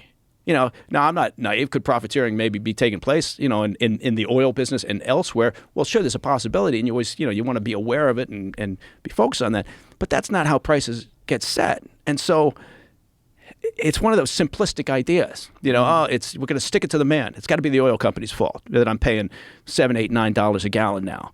And so, but the gas was going up, ever since Biden came into office. I think. Again, I hate to disappear down rabbit holes, but ever since President Biden came into office, their initial plan was to end the fossil fuel business, and they were very clear about that. Right? They made it very known. We're gonna wrap up our dependence on fossil fuels. Right? Is that physically possible? Not in any short or midterm. No, it's not. And so, not unless you want to. Well, no, it's not. We can't replace it. What are we going to replace it with at this stage? We don't have. People think, well, solar and wind. Yeah, no, but the capacity's not there yet. When they say that, so it's also not just that. It's stopping production and stopping pumping of American oil, right? Well, what that does is fracking, or at least minimizing it. Well, yeah. I mean, they layered on regulatory, concerns onto the industry after they got in office, right? So because what does that do? That tells oil companies out there, we don't have a future in 5 or 10-year investments, right? If you're going to kill this industry, what's our incentive to invest a lot of money? Look, they're talking about ExxonMobil. Oh, ExxonMobil made like $23 billion in profit in 2021. Well, you know what they lost in 2020? They lost about $22.3 billion. In that was their loss. So they've got to invest in the future. I'm not here to shill for oil companies, but I'm just saying this is how it works. Right. And so if they're told there's no future in long-term investment, well, guess what? Okay, they're gonna start shutting production down. They're not going to invest in new opportunities, and so yeah, that's going to have an impact. And I think what the Biden administration did that was incorrect was not the simple thought that energy in today's world equals national security. It is a top national security priority, right? There's no doubt about it. And so therefore, if you think energy is a critical national security concern in this world, therefore, it's not unreasonable to think we should do everything possible to achieve or get as close as possible to achieve energy independence. That should be our plan. You can still, at the same fucking time, you can invest in alternative forms of energy. You can do both at the same time. But there seems to be this thought with some folks that no, you can't do that. You got to throw all in on alternative energy sources and fuck the fossil fuels. Well, you can do both, and eventually, yeah, hopefully one day we get there, yay, green energy. But it's not going to happen probably in our lifetimes. Yeah. It's a long process. Yeah. So how much have we decreased our reliance on energy that the United States produces? I don't know. I don't know the exact numbers, but look, we've been pulling in on a daily basis from Russia, as an example, 670,000 barrels a day, right? I mean, if you think about, our concern is how do we make that up? Could we make that up by not having not having put our boot on the neck of the energy business here? Again, not saying we shouldn't be pursuing other. Good God, I mean, you can. I keep going back to this. We can multitask. We have that ability.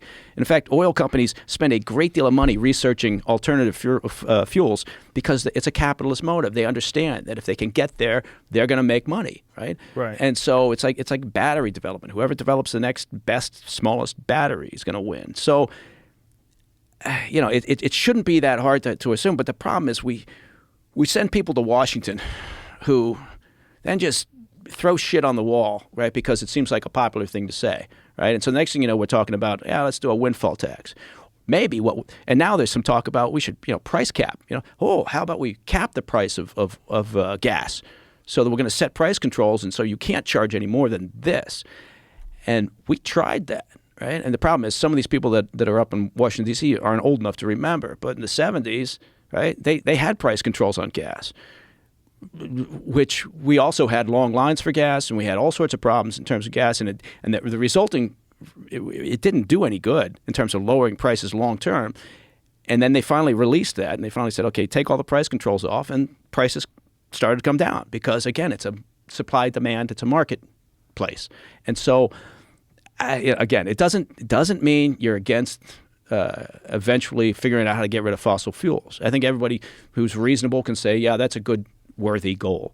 It's how you do it so that you don't fuck over your own country. So what are the factors? Like, one of them was the Keystone Pipeline, right?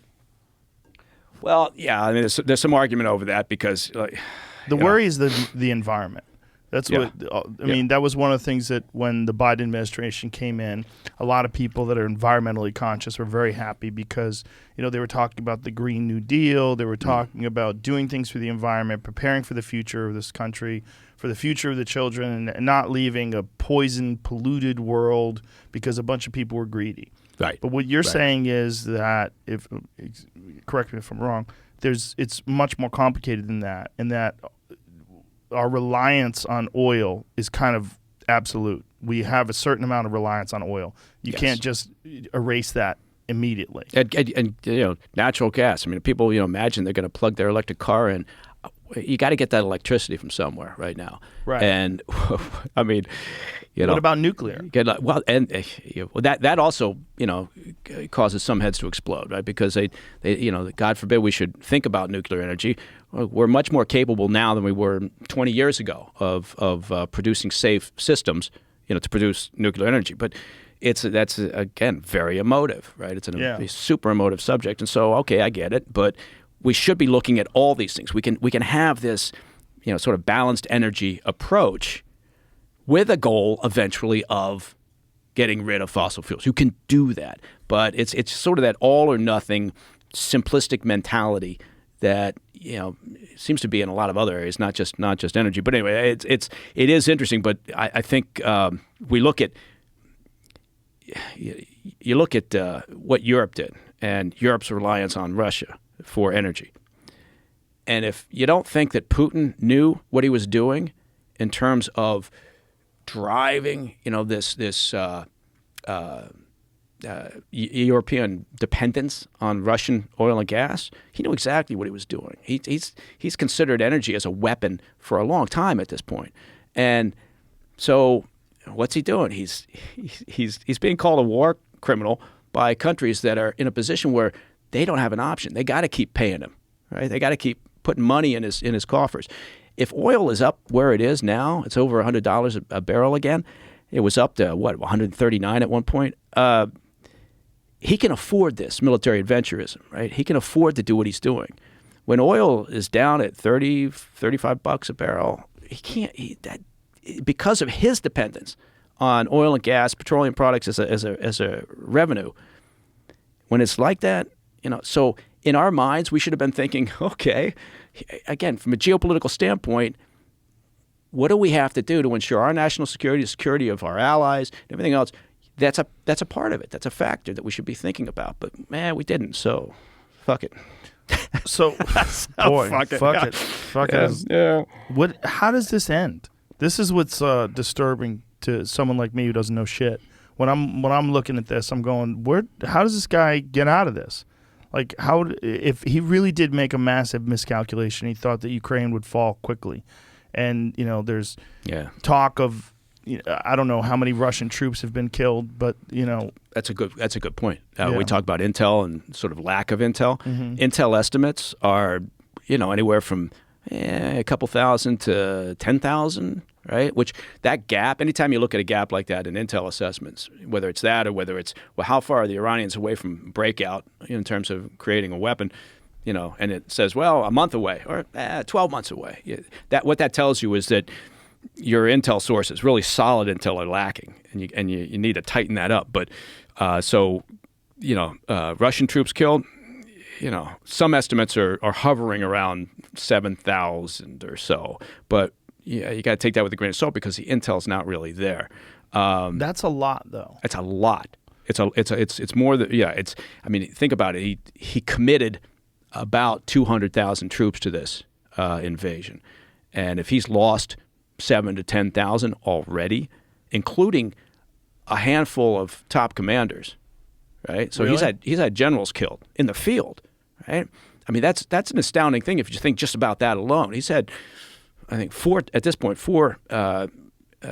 commanding officers, general staff, killed in the field. And what that would imply is that they're putting themselves into positions where they can get, whacked out in the field because things aren't working properly, right? They shouldn't be out, at the front of some convoy where some sniper's going to be able to take them out, right? They should have much better command and control systems in place. The communication should be better. But clearly, they've had all sorts of problems here, and that's just one of those small indications of some of the difficulties that they've been experiencing. So, and you think that this is this because people aren't willing to be straight with Putin because they fear the consequences, or is this just that they didn't know how fiercely the Ukrainian people would fight?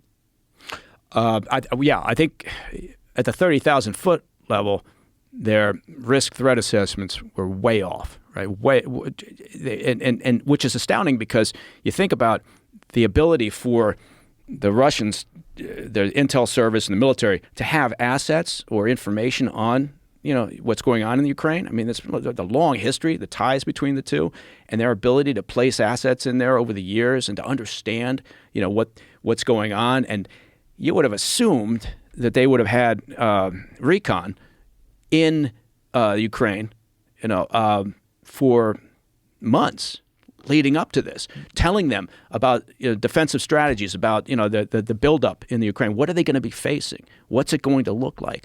And so, I think he was given bad intel or he ignored it. I suspect it was more along the lines of given bad intel, in part because I think he's distrustful, perhaps. He doesn't, he's not, I don't know. It's speculation because, the only person that really knows what Putin's thinking is Putin. So when you see these videos, and I've seen quite a few of them, it's hard to know what's real because there was one video that was being touted as evidence that turned out to be footage from a video game. Did you see that? There was like some dogfight scenario it turned out to actually be footage from a video game. Yeah. And this is a problem with the world we're living in today, right? There's so much chaos in terms of accurate information, but there's these videos of Russian convoys. And there's these essentially, they're using guerrilla tactics. They're hiding behind buildings and shooting these grenade launchers and missiles at these tanks as they roll by and blowing them up and killing these Russians. Is all that stuff real? Yeah, that's real. One of the things that has emerged from this, if you're just looking at the battle spaces, tanks may not be a thing anymore, right? Tanks were critical. In World War I, they showed up, and thank you, Winston Churchill, for pushing that along. But now, with the available systems that are in place, and we've been providing the javelins. Javelin is probably the most effective anti-tank weapon out there at this stage, anyway. And it's proven it's mobile, right? It's guided. It's extremely effective. And so that has definitely changed the calculation, right? And I don't think they were anticipating that. They probably weren't anticipating, although they should have. How could they not anticipate the effectiveness of the Stingers, right? They faced that in Afghanistan, right? That's what one of the key elements that got them out of Afghanistan was, the ability for the Mujahideen to shoot their, platforms out of the sky. And so they certainly should have understood what that meant. But you're right also in the sense that you got to be really careful with the information that's coming out, right? And people should always say, okay, let me just understand what this source is that I'm looking at. I'm looking at this video or I'm hearing this report.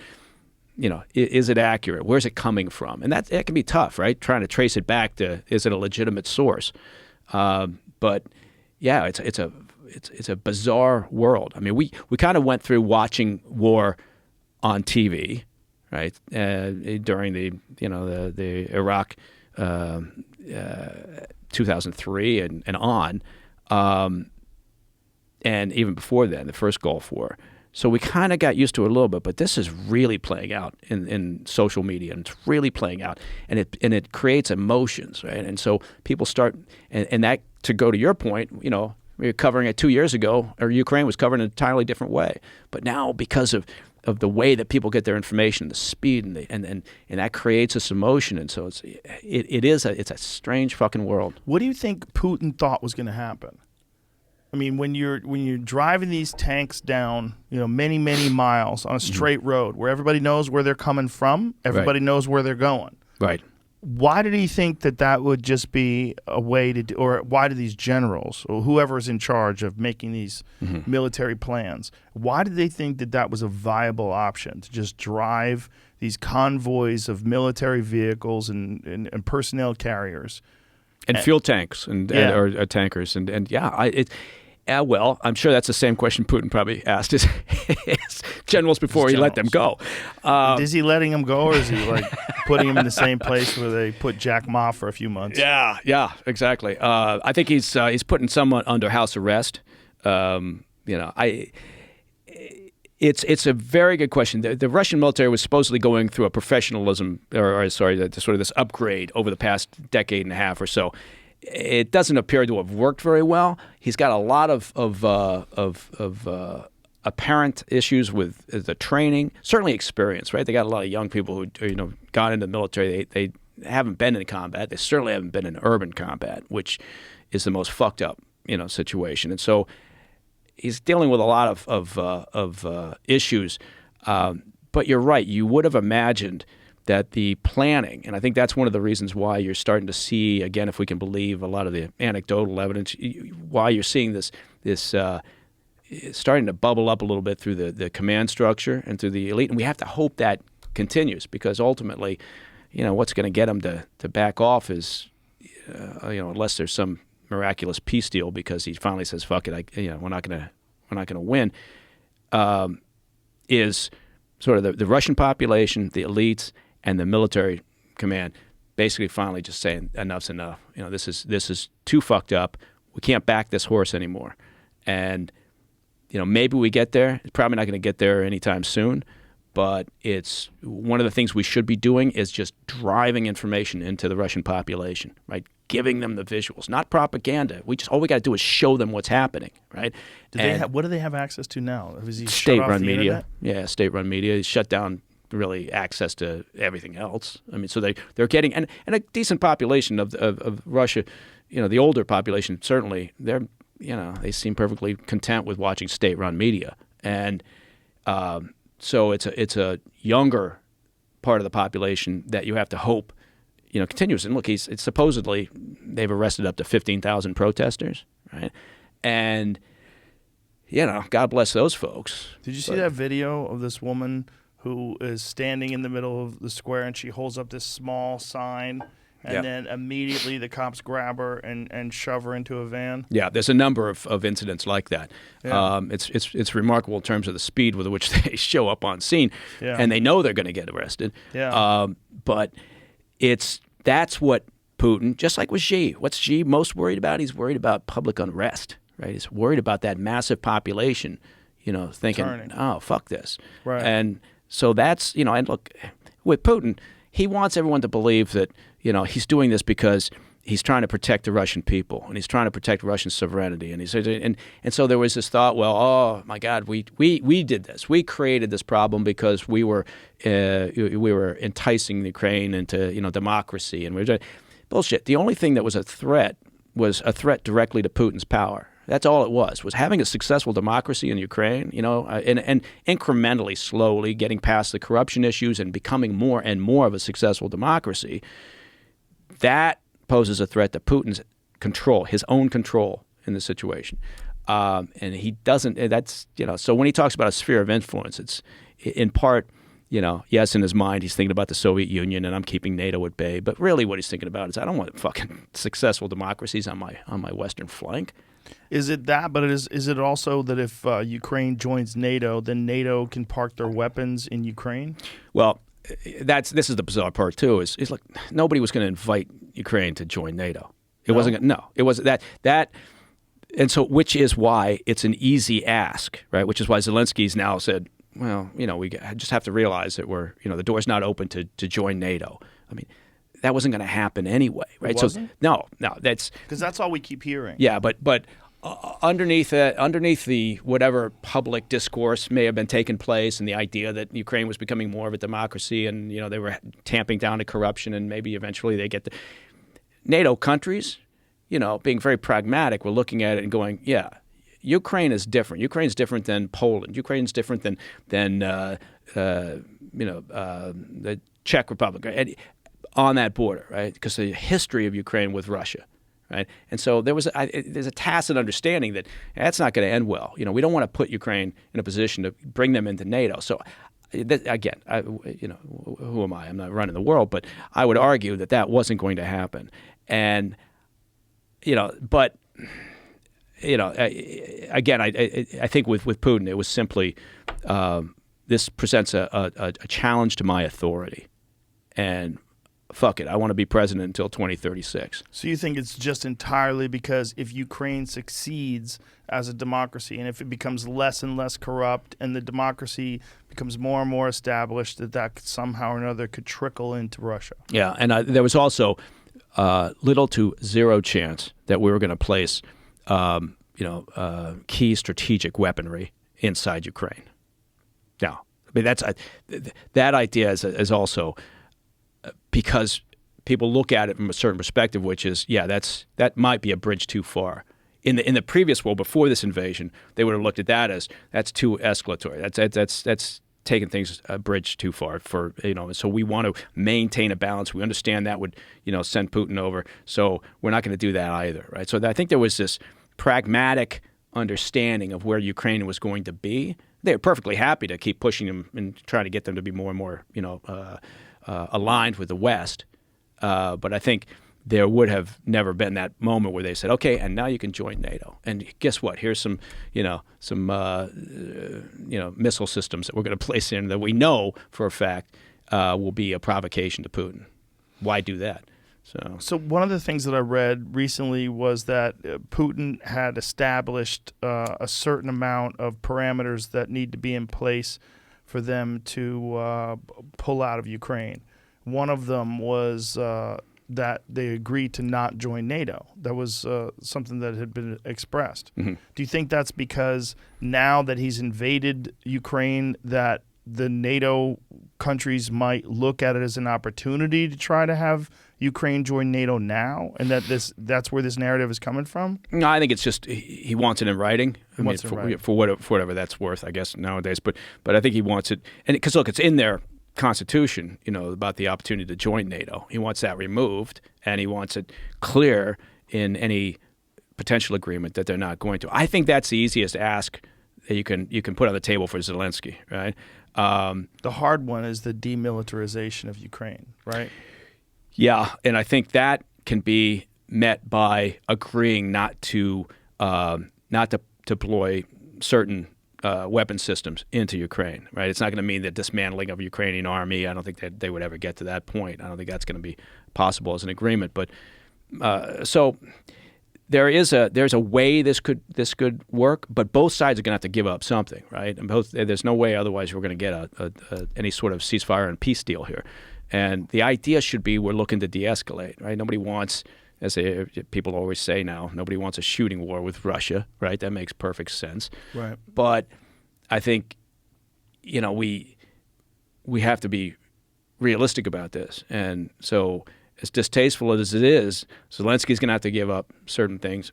Putin's certainly, going to have to be willing to figure out, okay, I got to figure out how to draw a line here and then, get out. But that's a big lift now because he's upset a lot of people. He's created these sanctions. It's not like we can just lift all these sanctions as soon as they come to the table with a ceasefire, right? And so there's going to be a period of time where Russia is going to basically be a pariah out there in the global community, and we got to be careful in how and pragmatic in how we deal with Putin in that regard, because again, we got to think about what's in our best national security interest, what's in the best national security interest of Europe, and there's always a tendency, sort of like the Versailles Treaty, to really fuck over the offending party. And I think the reality is we're going to have to be saying, okay, well, it doesn't seem right, but okay, Putin officially gets Crimea and maybe officially gets the Donbass region. He's had troops and proxy troops in there for a long time now. So is he going to give up Crimea? No. So Zelensky's they're going to have to recognize that as part of Russian territory. Probably that's going to be part of the deal. It's going to be distasteful, but they got to figure out a way to unwind this. Otherwise, I think Putin's attitude is going to be, I don't give a fuck anymore. I'm just going to break it. I don't care if we end up with a broken Ukraine. I've proven a point. We don't want him to get to that point. Now, the motivation of the Russian troops, one of the things that's it's got to be very strange for them is that just a few decades ago, Ukraine was a part of the Soviet Union, and now they're going to war with an urban area where it used to be their countrymen. So when they see the losses, we don't know what the losses are of the Russian army, but how do they boost their morale? How do they get them excited about? Because it seems like if we were going to go to war with Canada, right, and we decided we're going to invade Toronto, and we should invade Montreal first. It's a much nicer city.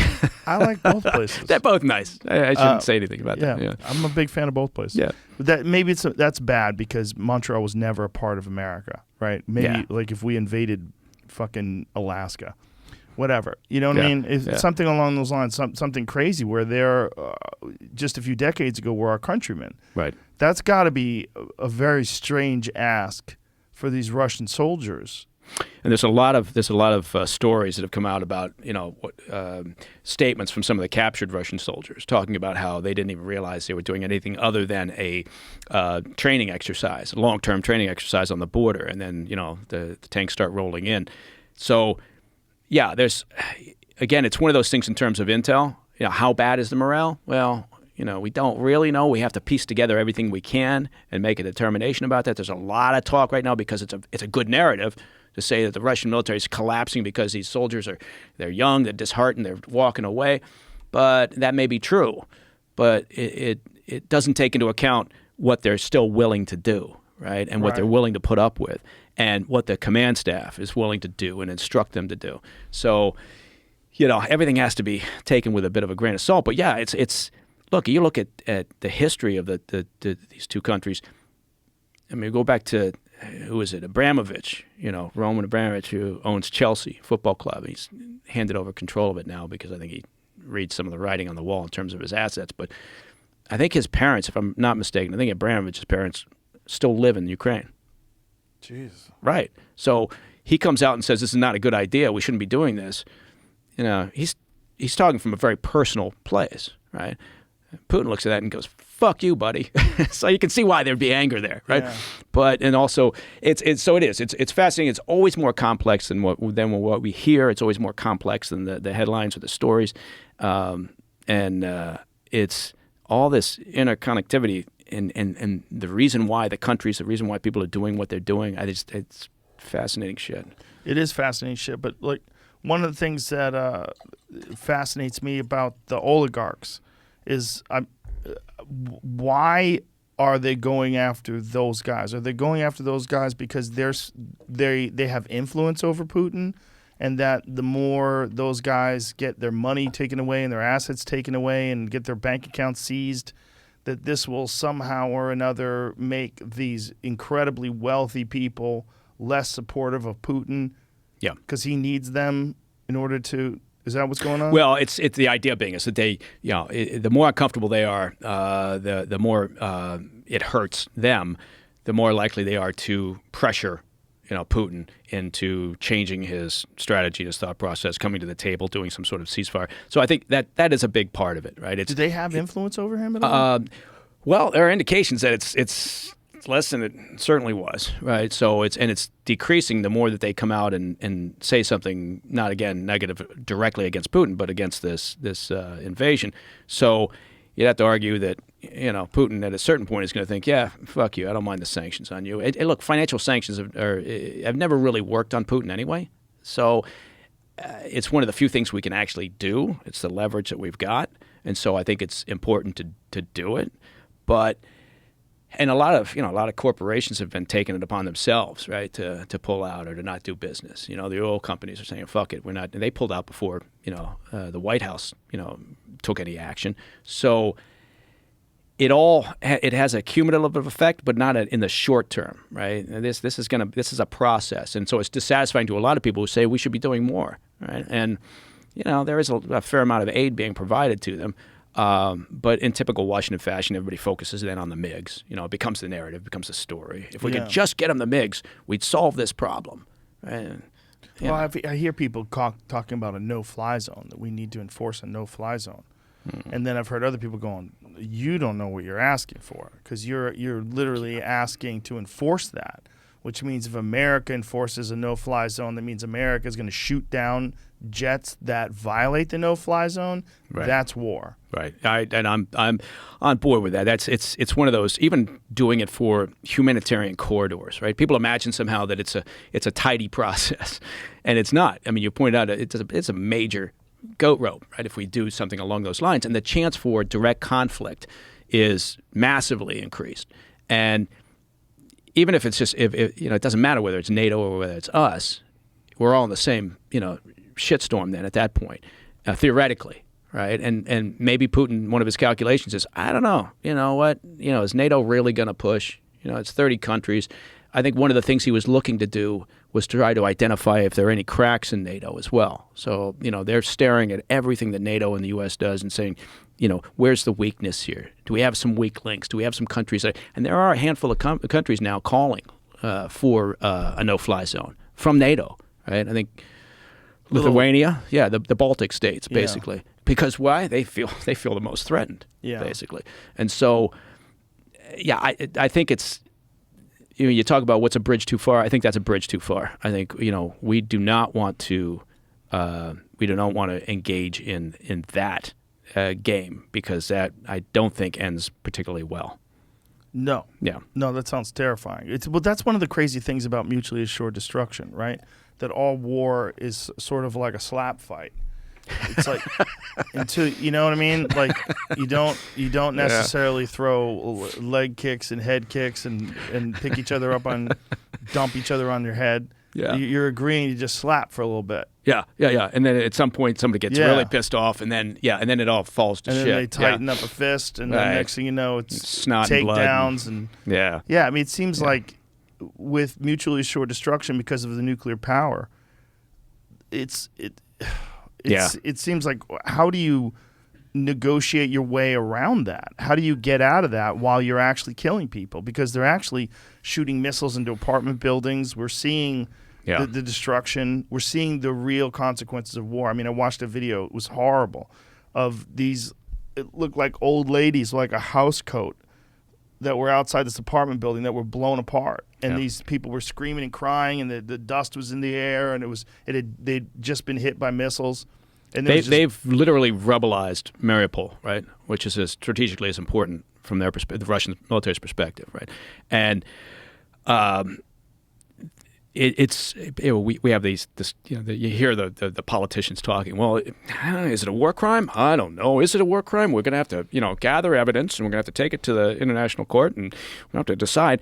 When everybody can see it, like you just said, right? Everybody can see it now. It's a cell phone video. They don't rely on news reports anymore. People who pull out their phones are filming this stuff. Right, and so it's clear that they're engaged in war crimes, right? So that's another part that you have to put into the mix when you're trying to determine what Putin's plans and intentions are, right? He's gone this far, right? And he's gone that far before. Look, he helped Assad in Syria. They didn't have a problem with chemical weapons at that point. Didn't bother him. And so, you have to and again, it all gets thrown in the mix when you're trying to think about what the hell is his mindset? What is he going to do next? What is he thinking? And so if you look at that and you go, okay, he's clearly doing the same thing he's engaged in the past, right? And they Chechnya is another good example, but it doesn't. So we sometimes process things the way that we do, right? We process things through our lens, and as okay, here in America as Americans, and through our values, and and people always say, oh yeah, but we do, right? I mean, we try to, okay, this, and we mirror those values in on whoever our opponent is, and we can't do that with Putin. We can't do it with Xi. We have to be, we have to be smarter than that. But anyway, I'm not particularly optimistic that Putin's going to look at all this and go, okay, I'm going to back off. I do worry that what his thought is at this stage of the game is, I've gone this far. Doesn't mean he's going to use tactical nukes, or he's going to, thermobaric weapons, or, which, again, he's used, and, I don't think he's going to have necessarily a problem with that. But there's talk about chemical weapons, and, at what point, do we, if he goes that far? I mean, imagine him using chemical weapons on the people of Kyiv because he just can't, break that nut. What are we going to do? Does he think NATO at that point is going to step in? Right? Well, are you going to get 30 countries, all in agreement to use military force at that point in defense of people who aren't in a NATO country? So again, that's why I think one of Putin's efforts here has been to try to identify weaknesses within that alliance and see if he can play on that as well. Do you think the time is on his side or against him in that regard?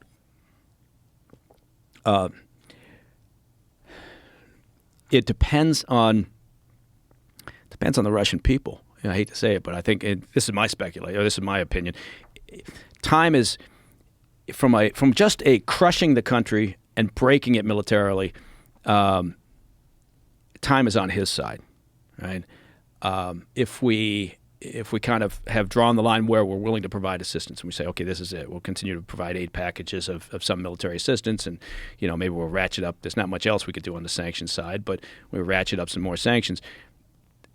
I think time is on his side if all he wants to do is break the fucker, right? But he knows. Look, the Ukrainian people have overthrown 2 Russian-backed governments already. He knows a long-term occupation isn't in the cards, right? And he's also destroying a lot of the infrastructure that he would need, to have a successful long-term occupation. And so that's can't be an upside from his perspective. He's got to figure, okay, I put a puppet regime in. I've done that before, and it hasn't worked, right? And it's certainly not going to work now, because now I got a nation that hates me a lot more than they did a month ago, right? And so then, what is he looking to accomplish? And that's I'm just raising the question. I don't have an answer, but that's the big question. What the hell's his end game? I was reading this thing where they were making an assessment of what would be required to occupy Ukraine, and they said it would be a minimum of 500,000 Russians. I think it'd be more than that. It's a big ass place, and then they would have to run everything. Yeah. They would have to take over the government. They would have to take over the utilities. They would have to take over the grid, the internet.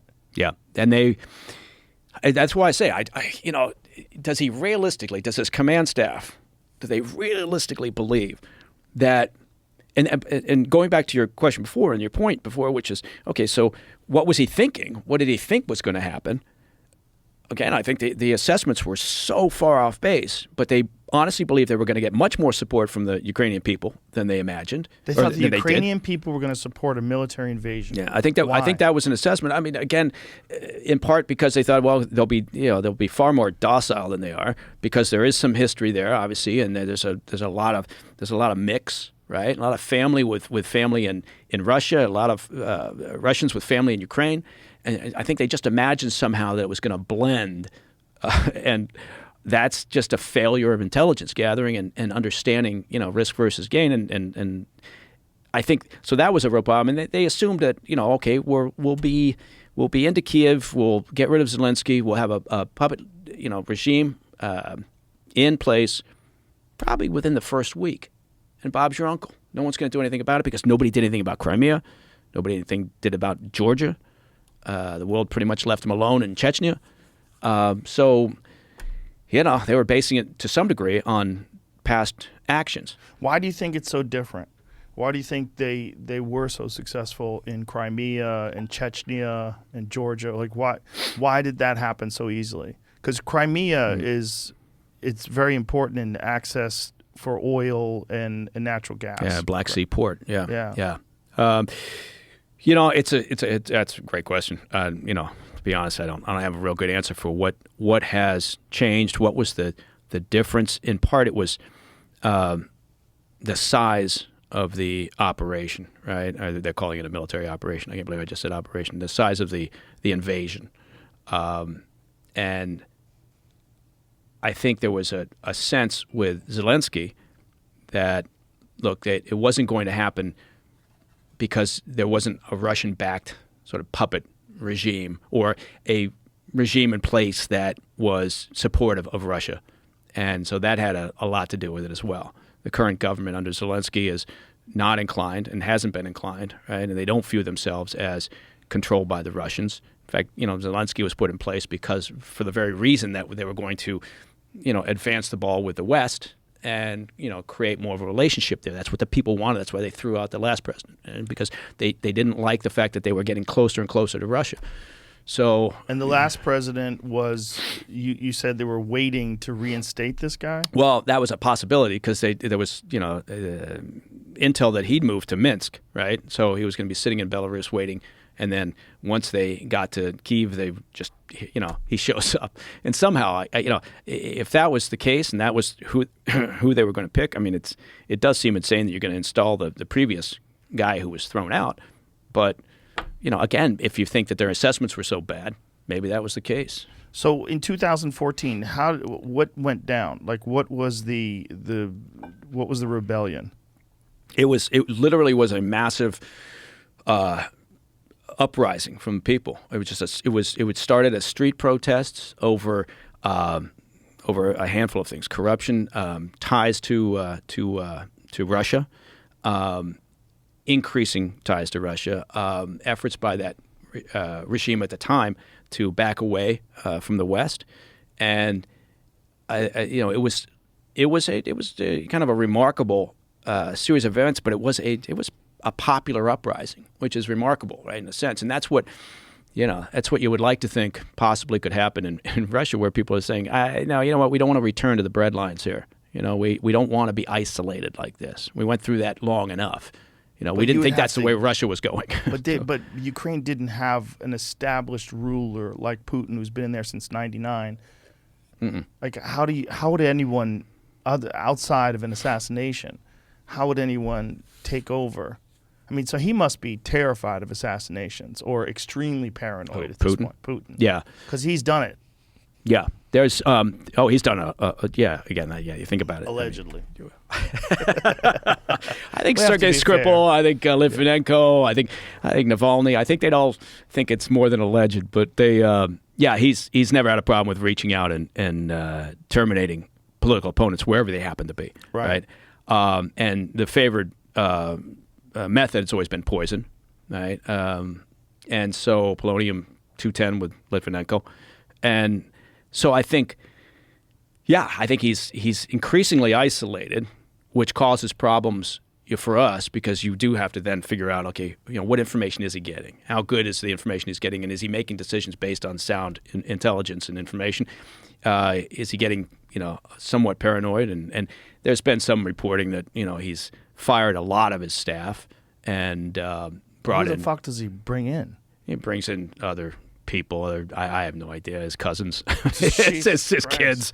That's what Trump did, right? He's got That's fucking his kids working for him. Did Trump have food tasters? I don't know. Maybe he did. He's got supposedly, according to some reports, he's got people tasting his food now before he eats it. So that kind of gives you an indication. But you look at this rally he just held. It was the largest football stadium they've got, and you look at it, and if you didn't know better, it's an old Soviet-style rally, or it looks like sort of something North Korea would put on. I haven't seen it. Yeah, they've got pull that up? The stadium's just full of people. Supposedly, it's a pro-war protest, because those are really popular. Let's have a big, rally to celebrate the war, and so he's got this stadium filled, and they're all waving flags, and he's out there talking, and it's video crazy. Of this, Jamie? Oh my God! Look how many people there are. Yeah. So these people are all waving Russian. Is it possible that there's that much support for the war over there? I think I think there is support for it from folks who, are staring at state-run TV, or older folks who, appreciate the fact that, What is this? It says Russian state TV cuts away from Putin at pro-Russia rally. Russian President Vladimir Putin spoke to defend what he called the special operation in Ukraine. So happening at the beginning of the operation. So he's. It's crazy. And this took place. I think it was close to or on the eight year anniversary of the annexation of Crimea. Well, look, but this does look. It looks exactly like what you would expect Soviet propaganda to look like, or again something coming out with Kim Jong-un in North Korea. Exactly. And they'll bring out the bands. Maybe Pussy Riot will play. What is this guy saying? Maybe they won't. Oh boy, so it's very bizarre. It's a very bizarre thing to see, and it tells you, in a sense, again, putting all these little things into a bucket to try to assess his mindset. It tells you, why did he feel the need to do this? Well, and how many of these people are actually out there to support it? How many, were instructed in their apartment block? You know what? You're going to show up at the stadium. We're going to have a rally. We expect you to be there. Yeah, like what do you say when they say that? Well, they already know. I mean, most people there, because word does get around. I think they're aware that thousands of protesters have been arrested and aren't doing well just yet. But I think they understand that. So that was inside. So is this picture of the stadium the outside? Is that a bunch of people that are trying to get in? I think those are just people who have gathered or have been invited. So to what they're saying, also attend. It says they cut away from him mid-sentence, and they went to some nationalistic songs. Right. So that's got to be disrespectful, though, isn't it? To cut away from his speech. Yeah, I don't know Why what the did they do production that? values are on state TV anymore. I don't know. It's it's may not be quite as good as like the NCAA's or something like that. I think it's probably lacking.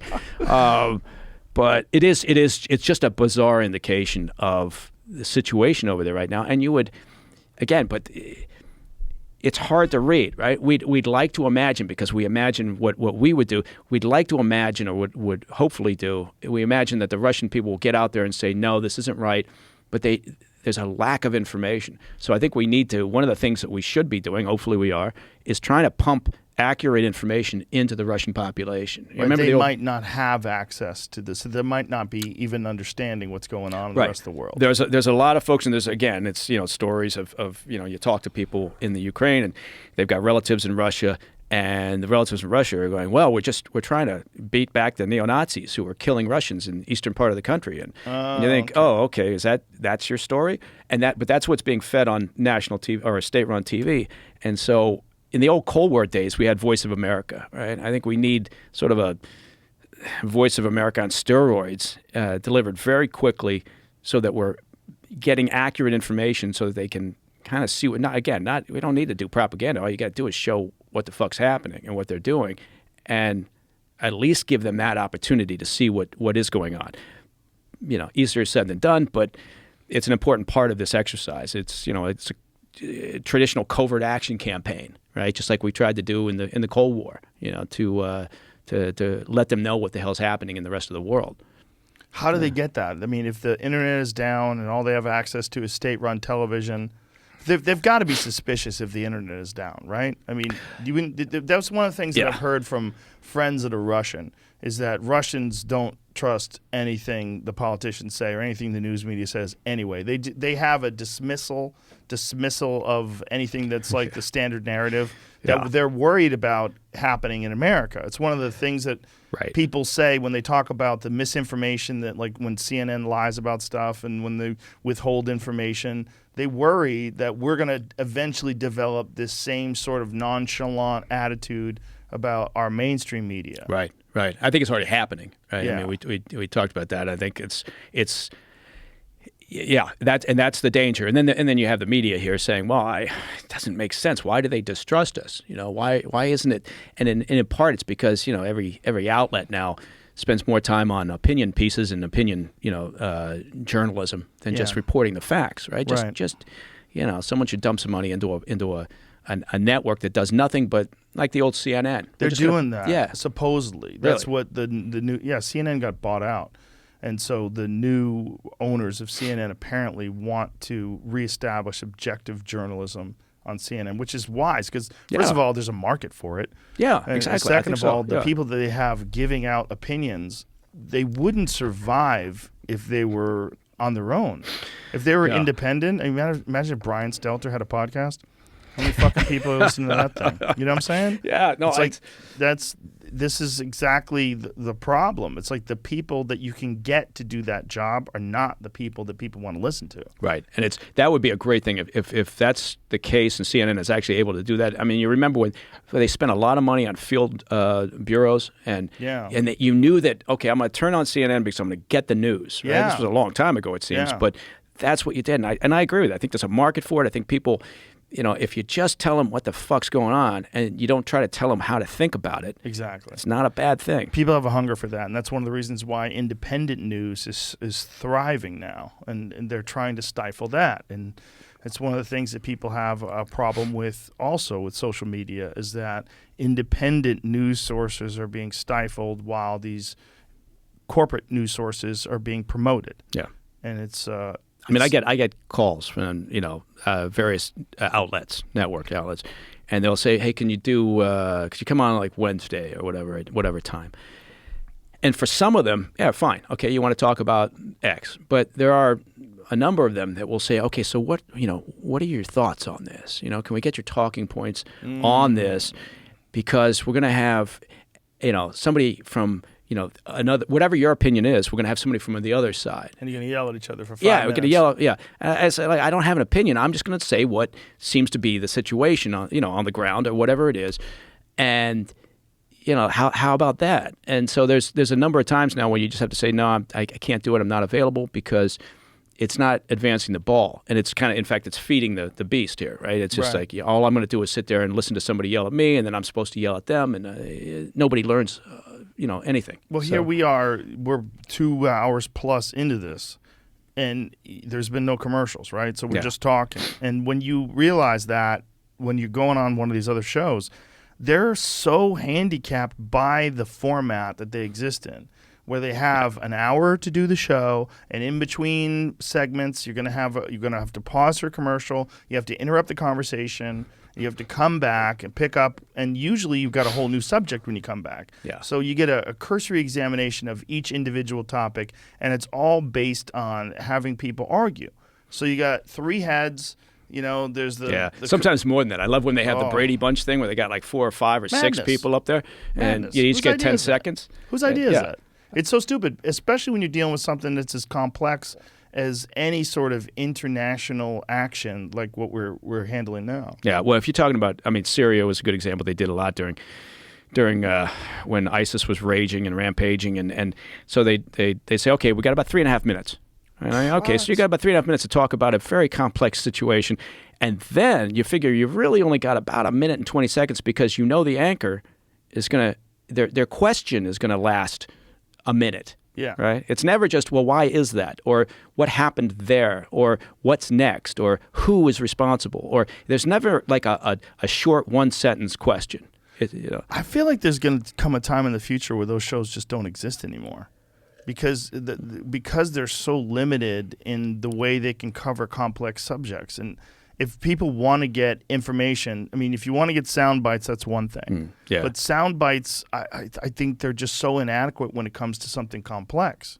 Well, it works in part because, again, this is not rocket science, but I think it works in part because, people love to have their opinions, affirmed or, reaffirmed. And so, if I can tune into a station and I think a certain way, I don't really want to know what the fuck's going on. I just want someone to tell me I'm right. Right. So that's where, and again, it doesn't matter whether you're right or left. The left will say, oh, that's Fox. And, Exactly. Fox would say, well, that's MSNBC. Yeah. And in reality, it's both sides. It's part of its human nature. But if you had that outlet that just said, hi, here's what's going on right now. Yeah. Here's the footage. Here's what's happening.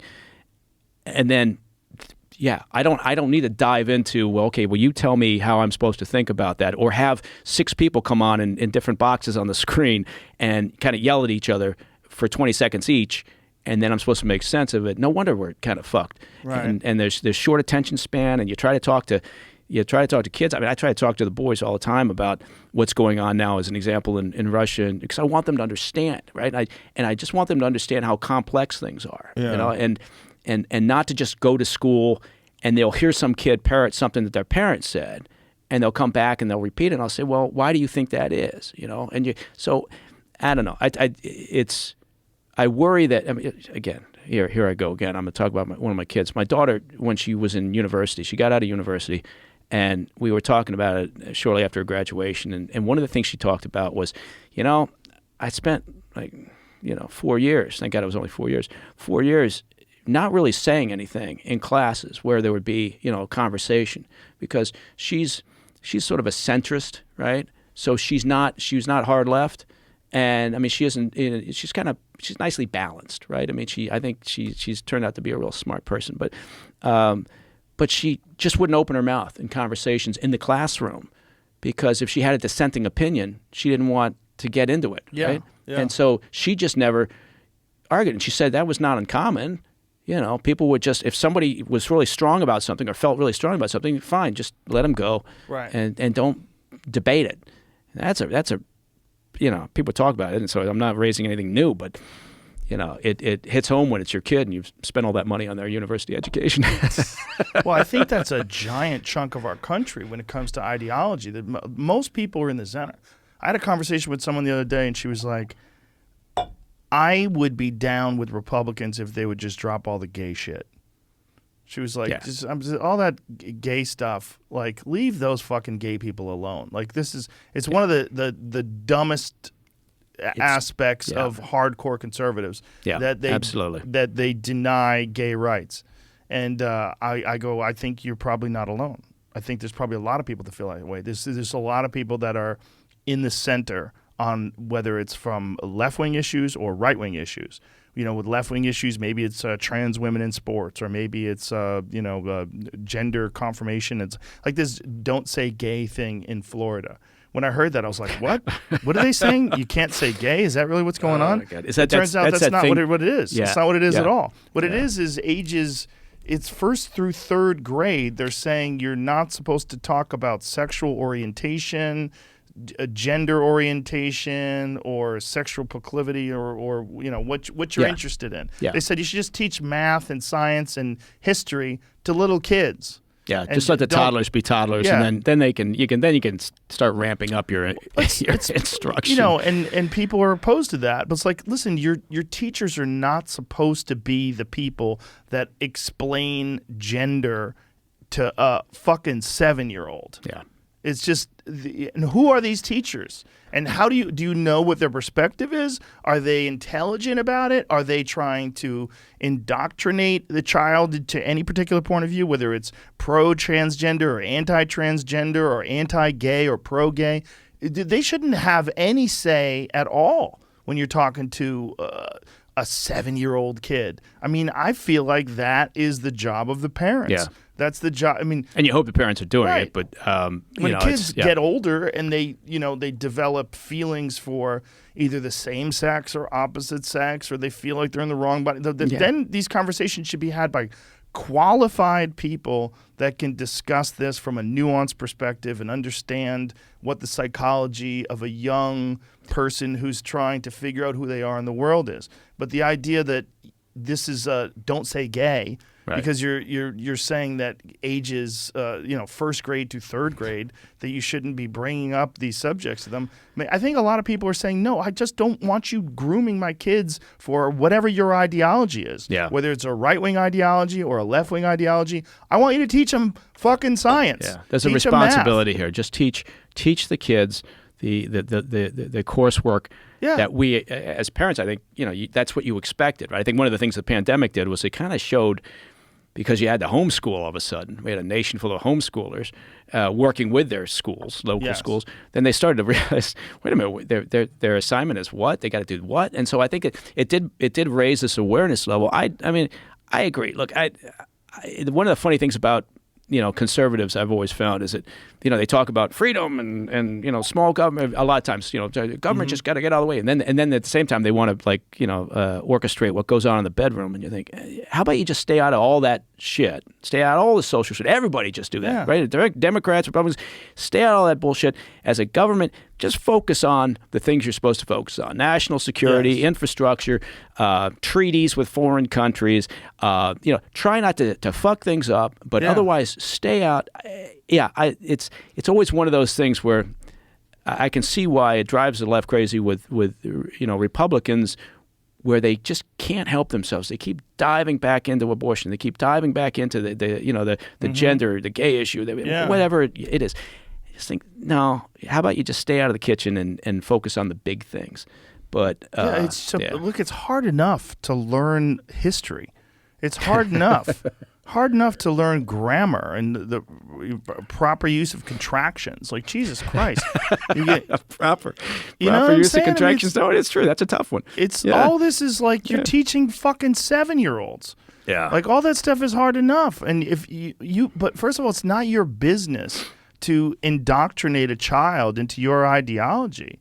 And I think there's many teachers that feel like that is their business, and that part of their job is not just to teach a child about important things, about science and math, but they feel like it's to prepare a child for what they think is a better world, whether it's a more conservative world or it's a more progressive world. Yeah. And I think there's a lot of people that have a real issue with that. Well, it's the difference between teaching a kid how to think and what to think, right? And so I think that's, there is that divide, and we've over the years, we've had some outstanding teachers for our kids, and then every now and then you'll get a teacher who seems like they're just kind of they're not focused, right? And they're just, and it's more about, I'm going to teach your kid what to think as opposed to how to think, right? And so it's interesting, but I don't know. Again, you raise all these issues, and then you think, well, how do we walk it back? How do we change that? And that's always where you kind of run up against, you got to get smarter people in office, and it's a problem. But I do think, going back to kind of where we are in the world today, I worry that collectively, NATO, the U.S., maybe we're suffering as a result of not consistently sending our best and brightest into leadership positions. Right? Yeah, they don't want the gig. They don't want the gig. Yeah. I mean, you see the way people get attacked and brutalized on the campaign trail. It's like, Jesus Christ, who wants to subject themselves to that? Not only that, but there's also such a disingenuous quality to it, to the very people that are attacking you and calling you the worst piece of shit that's ever lived. Then they'll join up with you and be your vice president and go, hey, it was just politics. It's just politics. Like, well, what the fuck is politics? Are you guys liars? Yeah, sorry about that time I called you a racist. I'm happy to accept the offer to be the vice president. Yeah. Sorry I said you were a rapist. Yeah.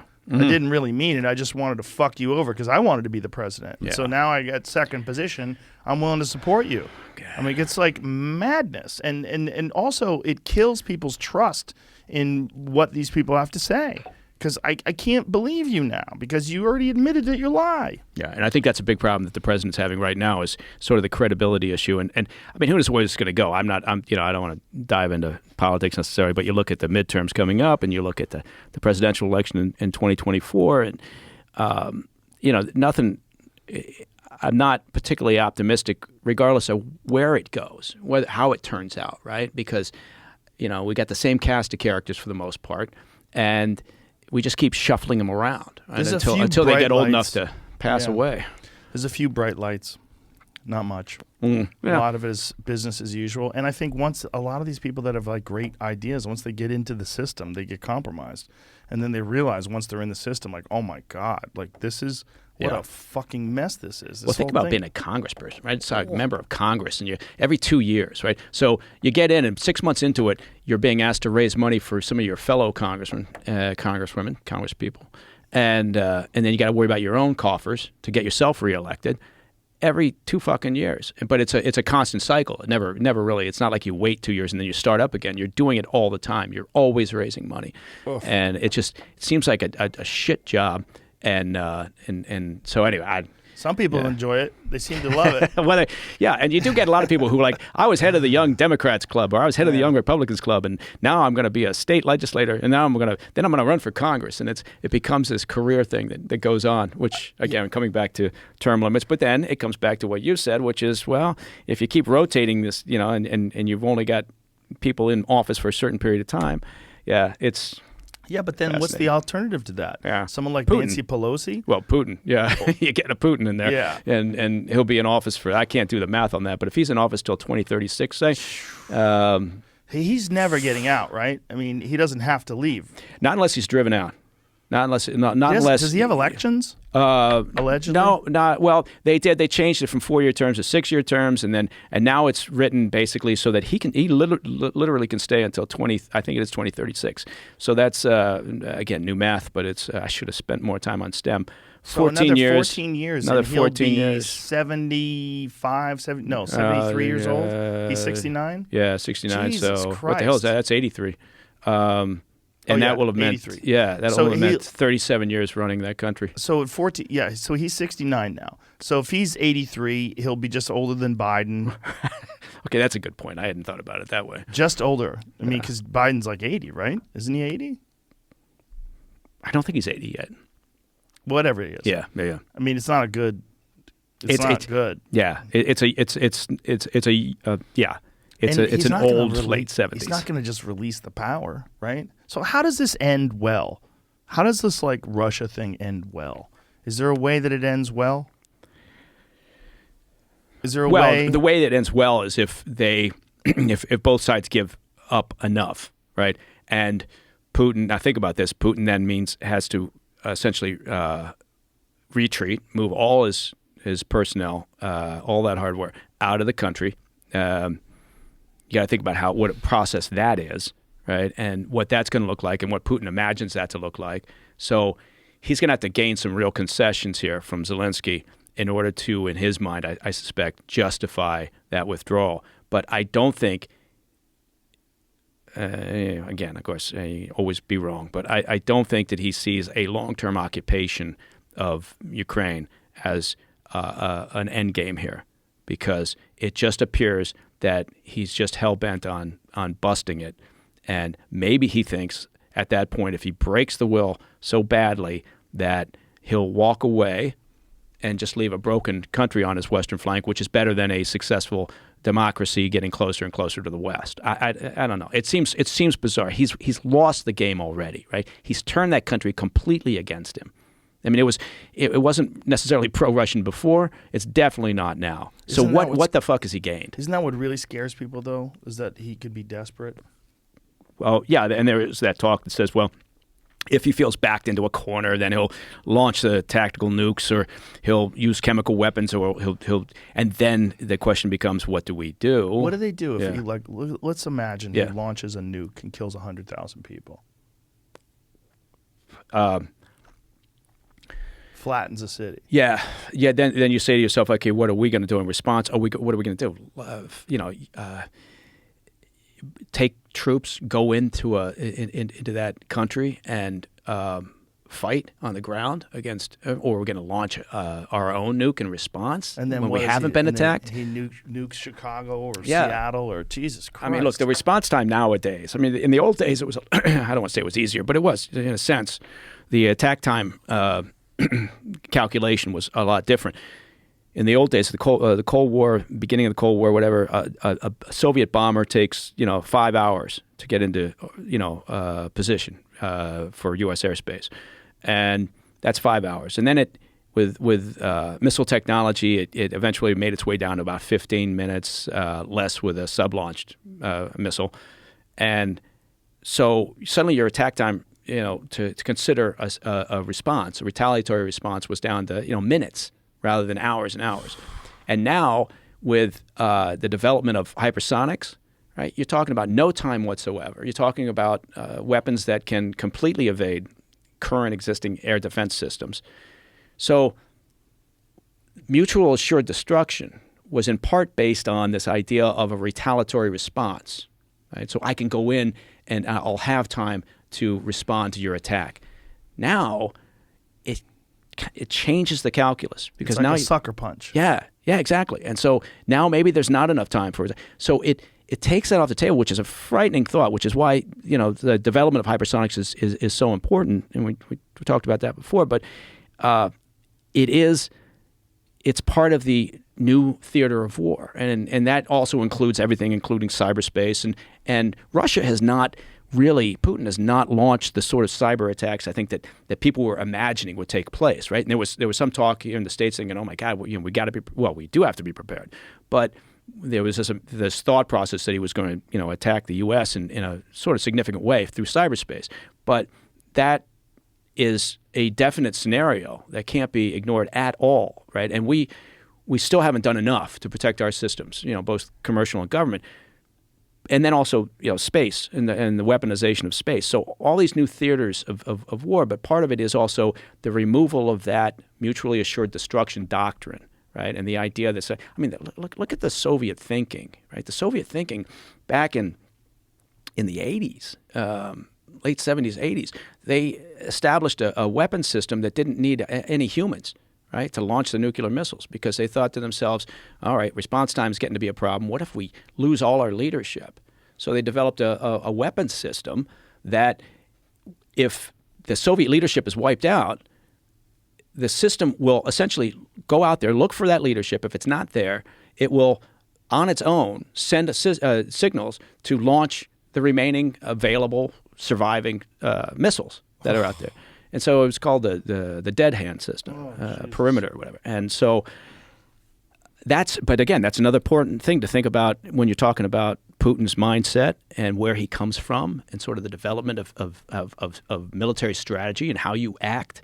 So, yeah, and that's one of the reasons why the Biden administration, rightly so, is so concerned about escalating to a point where we're getting dangerously close to something that we thought was pretty much off the table for all these decades, right? Nuclear war, and so it's rightly so. You have to be careful. Again, people are quick to criticize whatever administration's in power, but I think you have to, it has to be more of a conversation than that. You can't just say I disagree with them because they're in the other party or whatever. And the question is, if someone's willing to kill a few thousand people, how many people have died in Ukraine? How many civilians have died so far? Do we have an estimate of that? It's in the. I think they were looking at, in terms of the soldiers' military losses for the Ukraine side, it was in the 1,500 range or thereabouts, and civilians, I think we're talking in the, it's hard to get an accurate estimate, but I think UN was placing it around close to 1,000, just under 1,000. So a couple thousand people dead. Yeah. How do you? Not to mention his own personnel. Yeah. If he decides that a tactical nuke, one individual tactical nuke to send a message, kills 100,000 people. If they've already killed a few thousand people, and he's lost a few thousand people, and he thinks the way to stop the bleeding and keep this from escalating to a point where he loses 100,000 troops is to just drop a nuke. And then we have to figure out what happens next.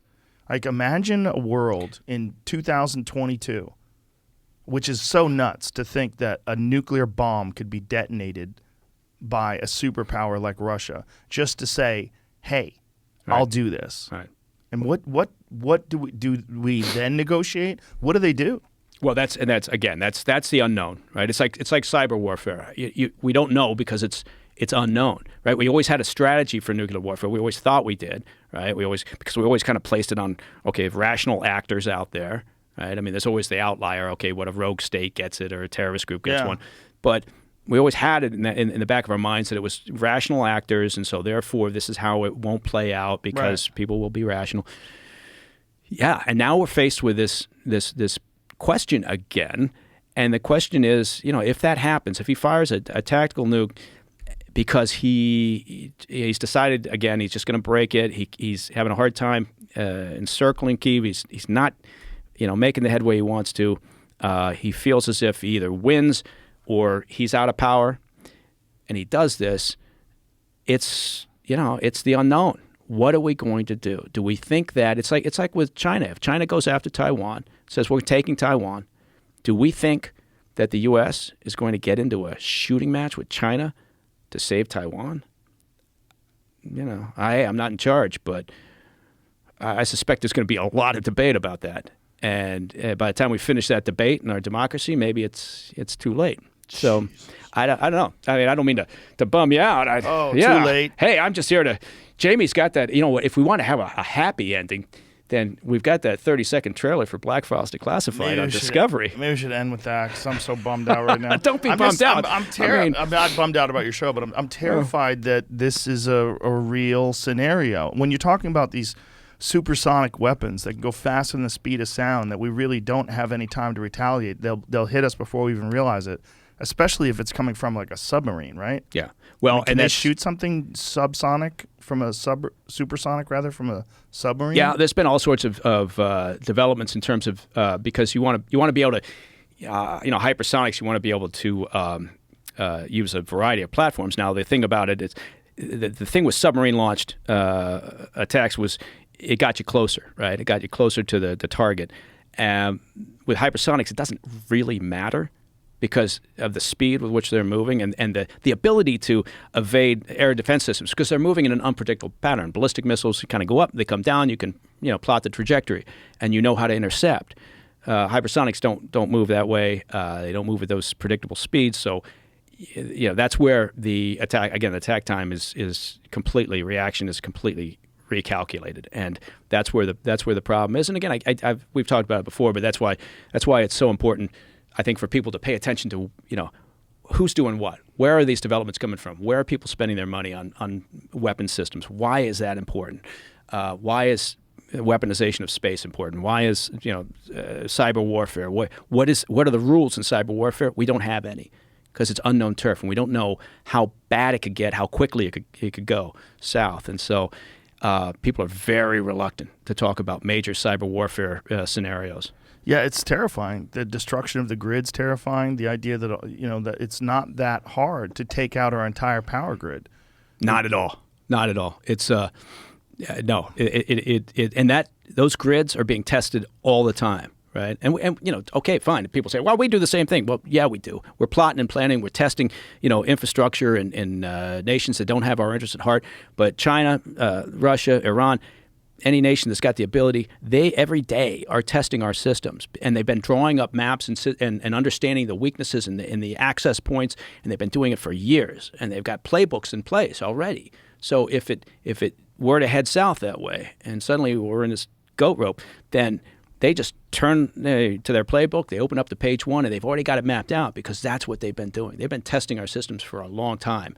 And, yeah, our power grid goes down, and it shuts everything down, fuel, transport, access to cash, food, healthcare. I mean, you can imagine the mess. I mean, people are inconvenienced when, a winter storm causes a power outage for 2 days, right? And it's like, oh, my God, are we going to survive? So... anyhow, there's an article I read yesterday about Oliver Stone sitting down with Putin and watching Dr. Strangelove. And it's all about. I mean, I don't think Putin had ever seen the film, and that film is all about a bunch of generals who think it's a good idea, and they talk about it in these very preposterous ways of starting these nuclear bombs. Whoa, what's that? Is that it?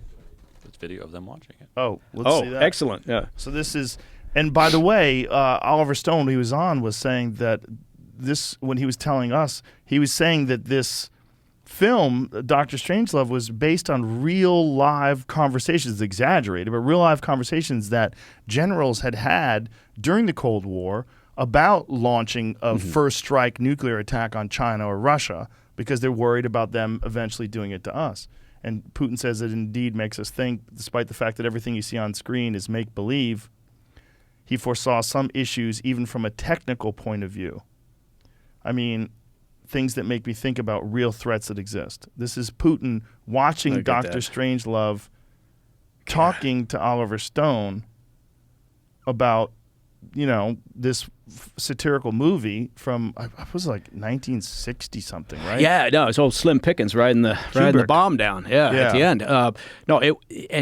It is. It was based on there were. I mean, the conversations that took place seem surreal when they start talking about accepted casualty numbers during the Cold War. When they're talking about if you have to launch a retaliatory strike, okay, what are acceptable casualty numbers? What are anticipated casualty numbers? What does the president do in times? I mean, they have presidential executive action documents that were created in case of an attack, right? And what the authorities that would be given to the president to make unique individual decisions, right? In a situation like that, it's a remarkable period of time, and now bizarrely, we seem to be back in the Cold War. But this was inconceivable just 6 months ago. Yeah. No, 6 it was months certainly ago, in people's minds, right? Yeah. I mean, we were worried about a mask. I have a fucking mask, and the pandemic where everybody was just tired of it, and everybody anticipated I'm going on spring break. It's going to be great. Now we're going to get out of this thing, and now you got to deal with this. So, I don't even think this is going to be a wake-up call if we get through this. My fear is that people will just move on to the next thing to be outraged about. I'm really concerned because I feel like unless things physically change with our society and our life, unless there's some sort of physical action like a 9/11. Now, one thing after 9/11 is the amount of people that drove around with American flags in their car was insane. Yeah. There was a feeling of patriotism. You felt united. There was less road rage. People were kinder. It was different. It was like we felt like we were all in it together. And we don't feel like that right now. Now we're separated by ideology and left versus right and blue versus red and who controls this, and the midterms are coming up. We have to drop some restrictions or people are going to vote the wrong way, and all this craziness that has us divided. Well, because it's not that. I mean, it was obviously on a home turf, right? So 9/11 happened, and it was against us, right? And so that allowed us to come together because, okay, now what? We got this shared enemy. We got this common, point that we can. And so you're right. It was remarkable, right? But with what's happening, I mean, look, this is a serious threat to our national security and to the safety and security of us and our allies. To life on Earth. Yeah, and exactly. And so, but we don't feel it quite that way, right? And so it's not that same thing. We can't compare the two, I guess, but we should be smart enough, and that's why it for a brief moment it was like, oh, we're all Americans. We all have to support the government and make sure that we're doing the right thing in terms of Russia and Ukraine. And that only lasted for a couple of days, and then it's all like, Biden screwed up, or they're not doing the So the Republican, they talked a good game up in Washington D.C. for a couple of days about how we are all coming together, and this is something that we all have to be worried about. It's national security, and then they couldn't help themselves, and so now we're back to partisan politics over something as important as what we're currently facing. For whatever reason, human beings we don't have an ability to think things are real if they're not affecting us right now. We think we know that they're a real threat, and we'll argue about it on Twitter, but it doesn't change. It's not like a near-death experience. It's not like something that really makes you reassess how you behave and how you think and life in general. And I mean, part of it is. Well, I was going to say part of it is understandable in the sense that everybody's putting food on the table. They're worried about their kids. They're worried about, getting to work in the morning or finding a job or whatever. And so unless it's a direct attack on the home front, it really needs to be that. It needs to be a punch in the face that you actually feel, as opposed to something like this, which for a lot of folks I think seems like a theoretical exercise. You hear a lot of people saying, "Well, why should we be concerned? Why are we getting wrapped into this?" Yeah. And rightly so. Again, we don't want nuclear war with Russia, but we do need to be aware of what it means. What are the long-term ramifications if Putin is successful and just we accept the fact that he now holds Ukraine, and then he decides, okay, well, maybe Moldova's next, because I'm kind of pissed off about Moldova, and they're making noises now about possibly, and he's already got a sort of a Russian-backed part of Moldova, right? So you could see him securing Ukraine, and then looking at Moldova and saying, well, half the population's already in my camp, right? I'll get that. Then I'll expand my sphere of influence. So I know, right? That's why. Whew. Mike, tell us about your show. Well, here it is. Look at this. Tell people when it is. Wednesdays, 9 p.m., Science Channel, and it's on Discovery Plus. Black Files Declassified. It's season 2. We traveled all over the fucking place, and we got some great stories, a lot of good investigations. We could spend the whole hour talking about MKUltra again that we looked at. I did an interview with, I might have mentioned this to you last time, but with a woman whose sister was one of the subjects up in Canada of a doctor who was being funded through MKUltra, and what she went through completely broke her as a person, ruined the family. Right, you can imagine over a period of time.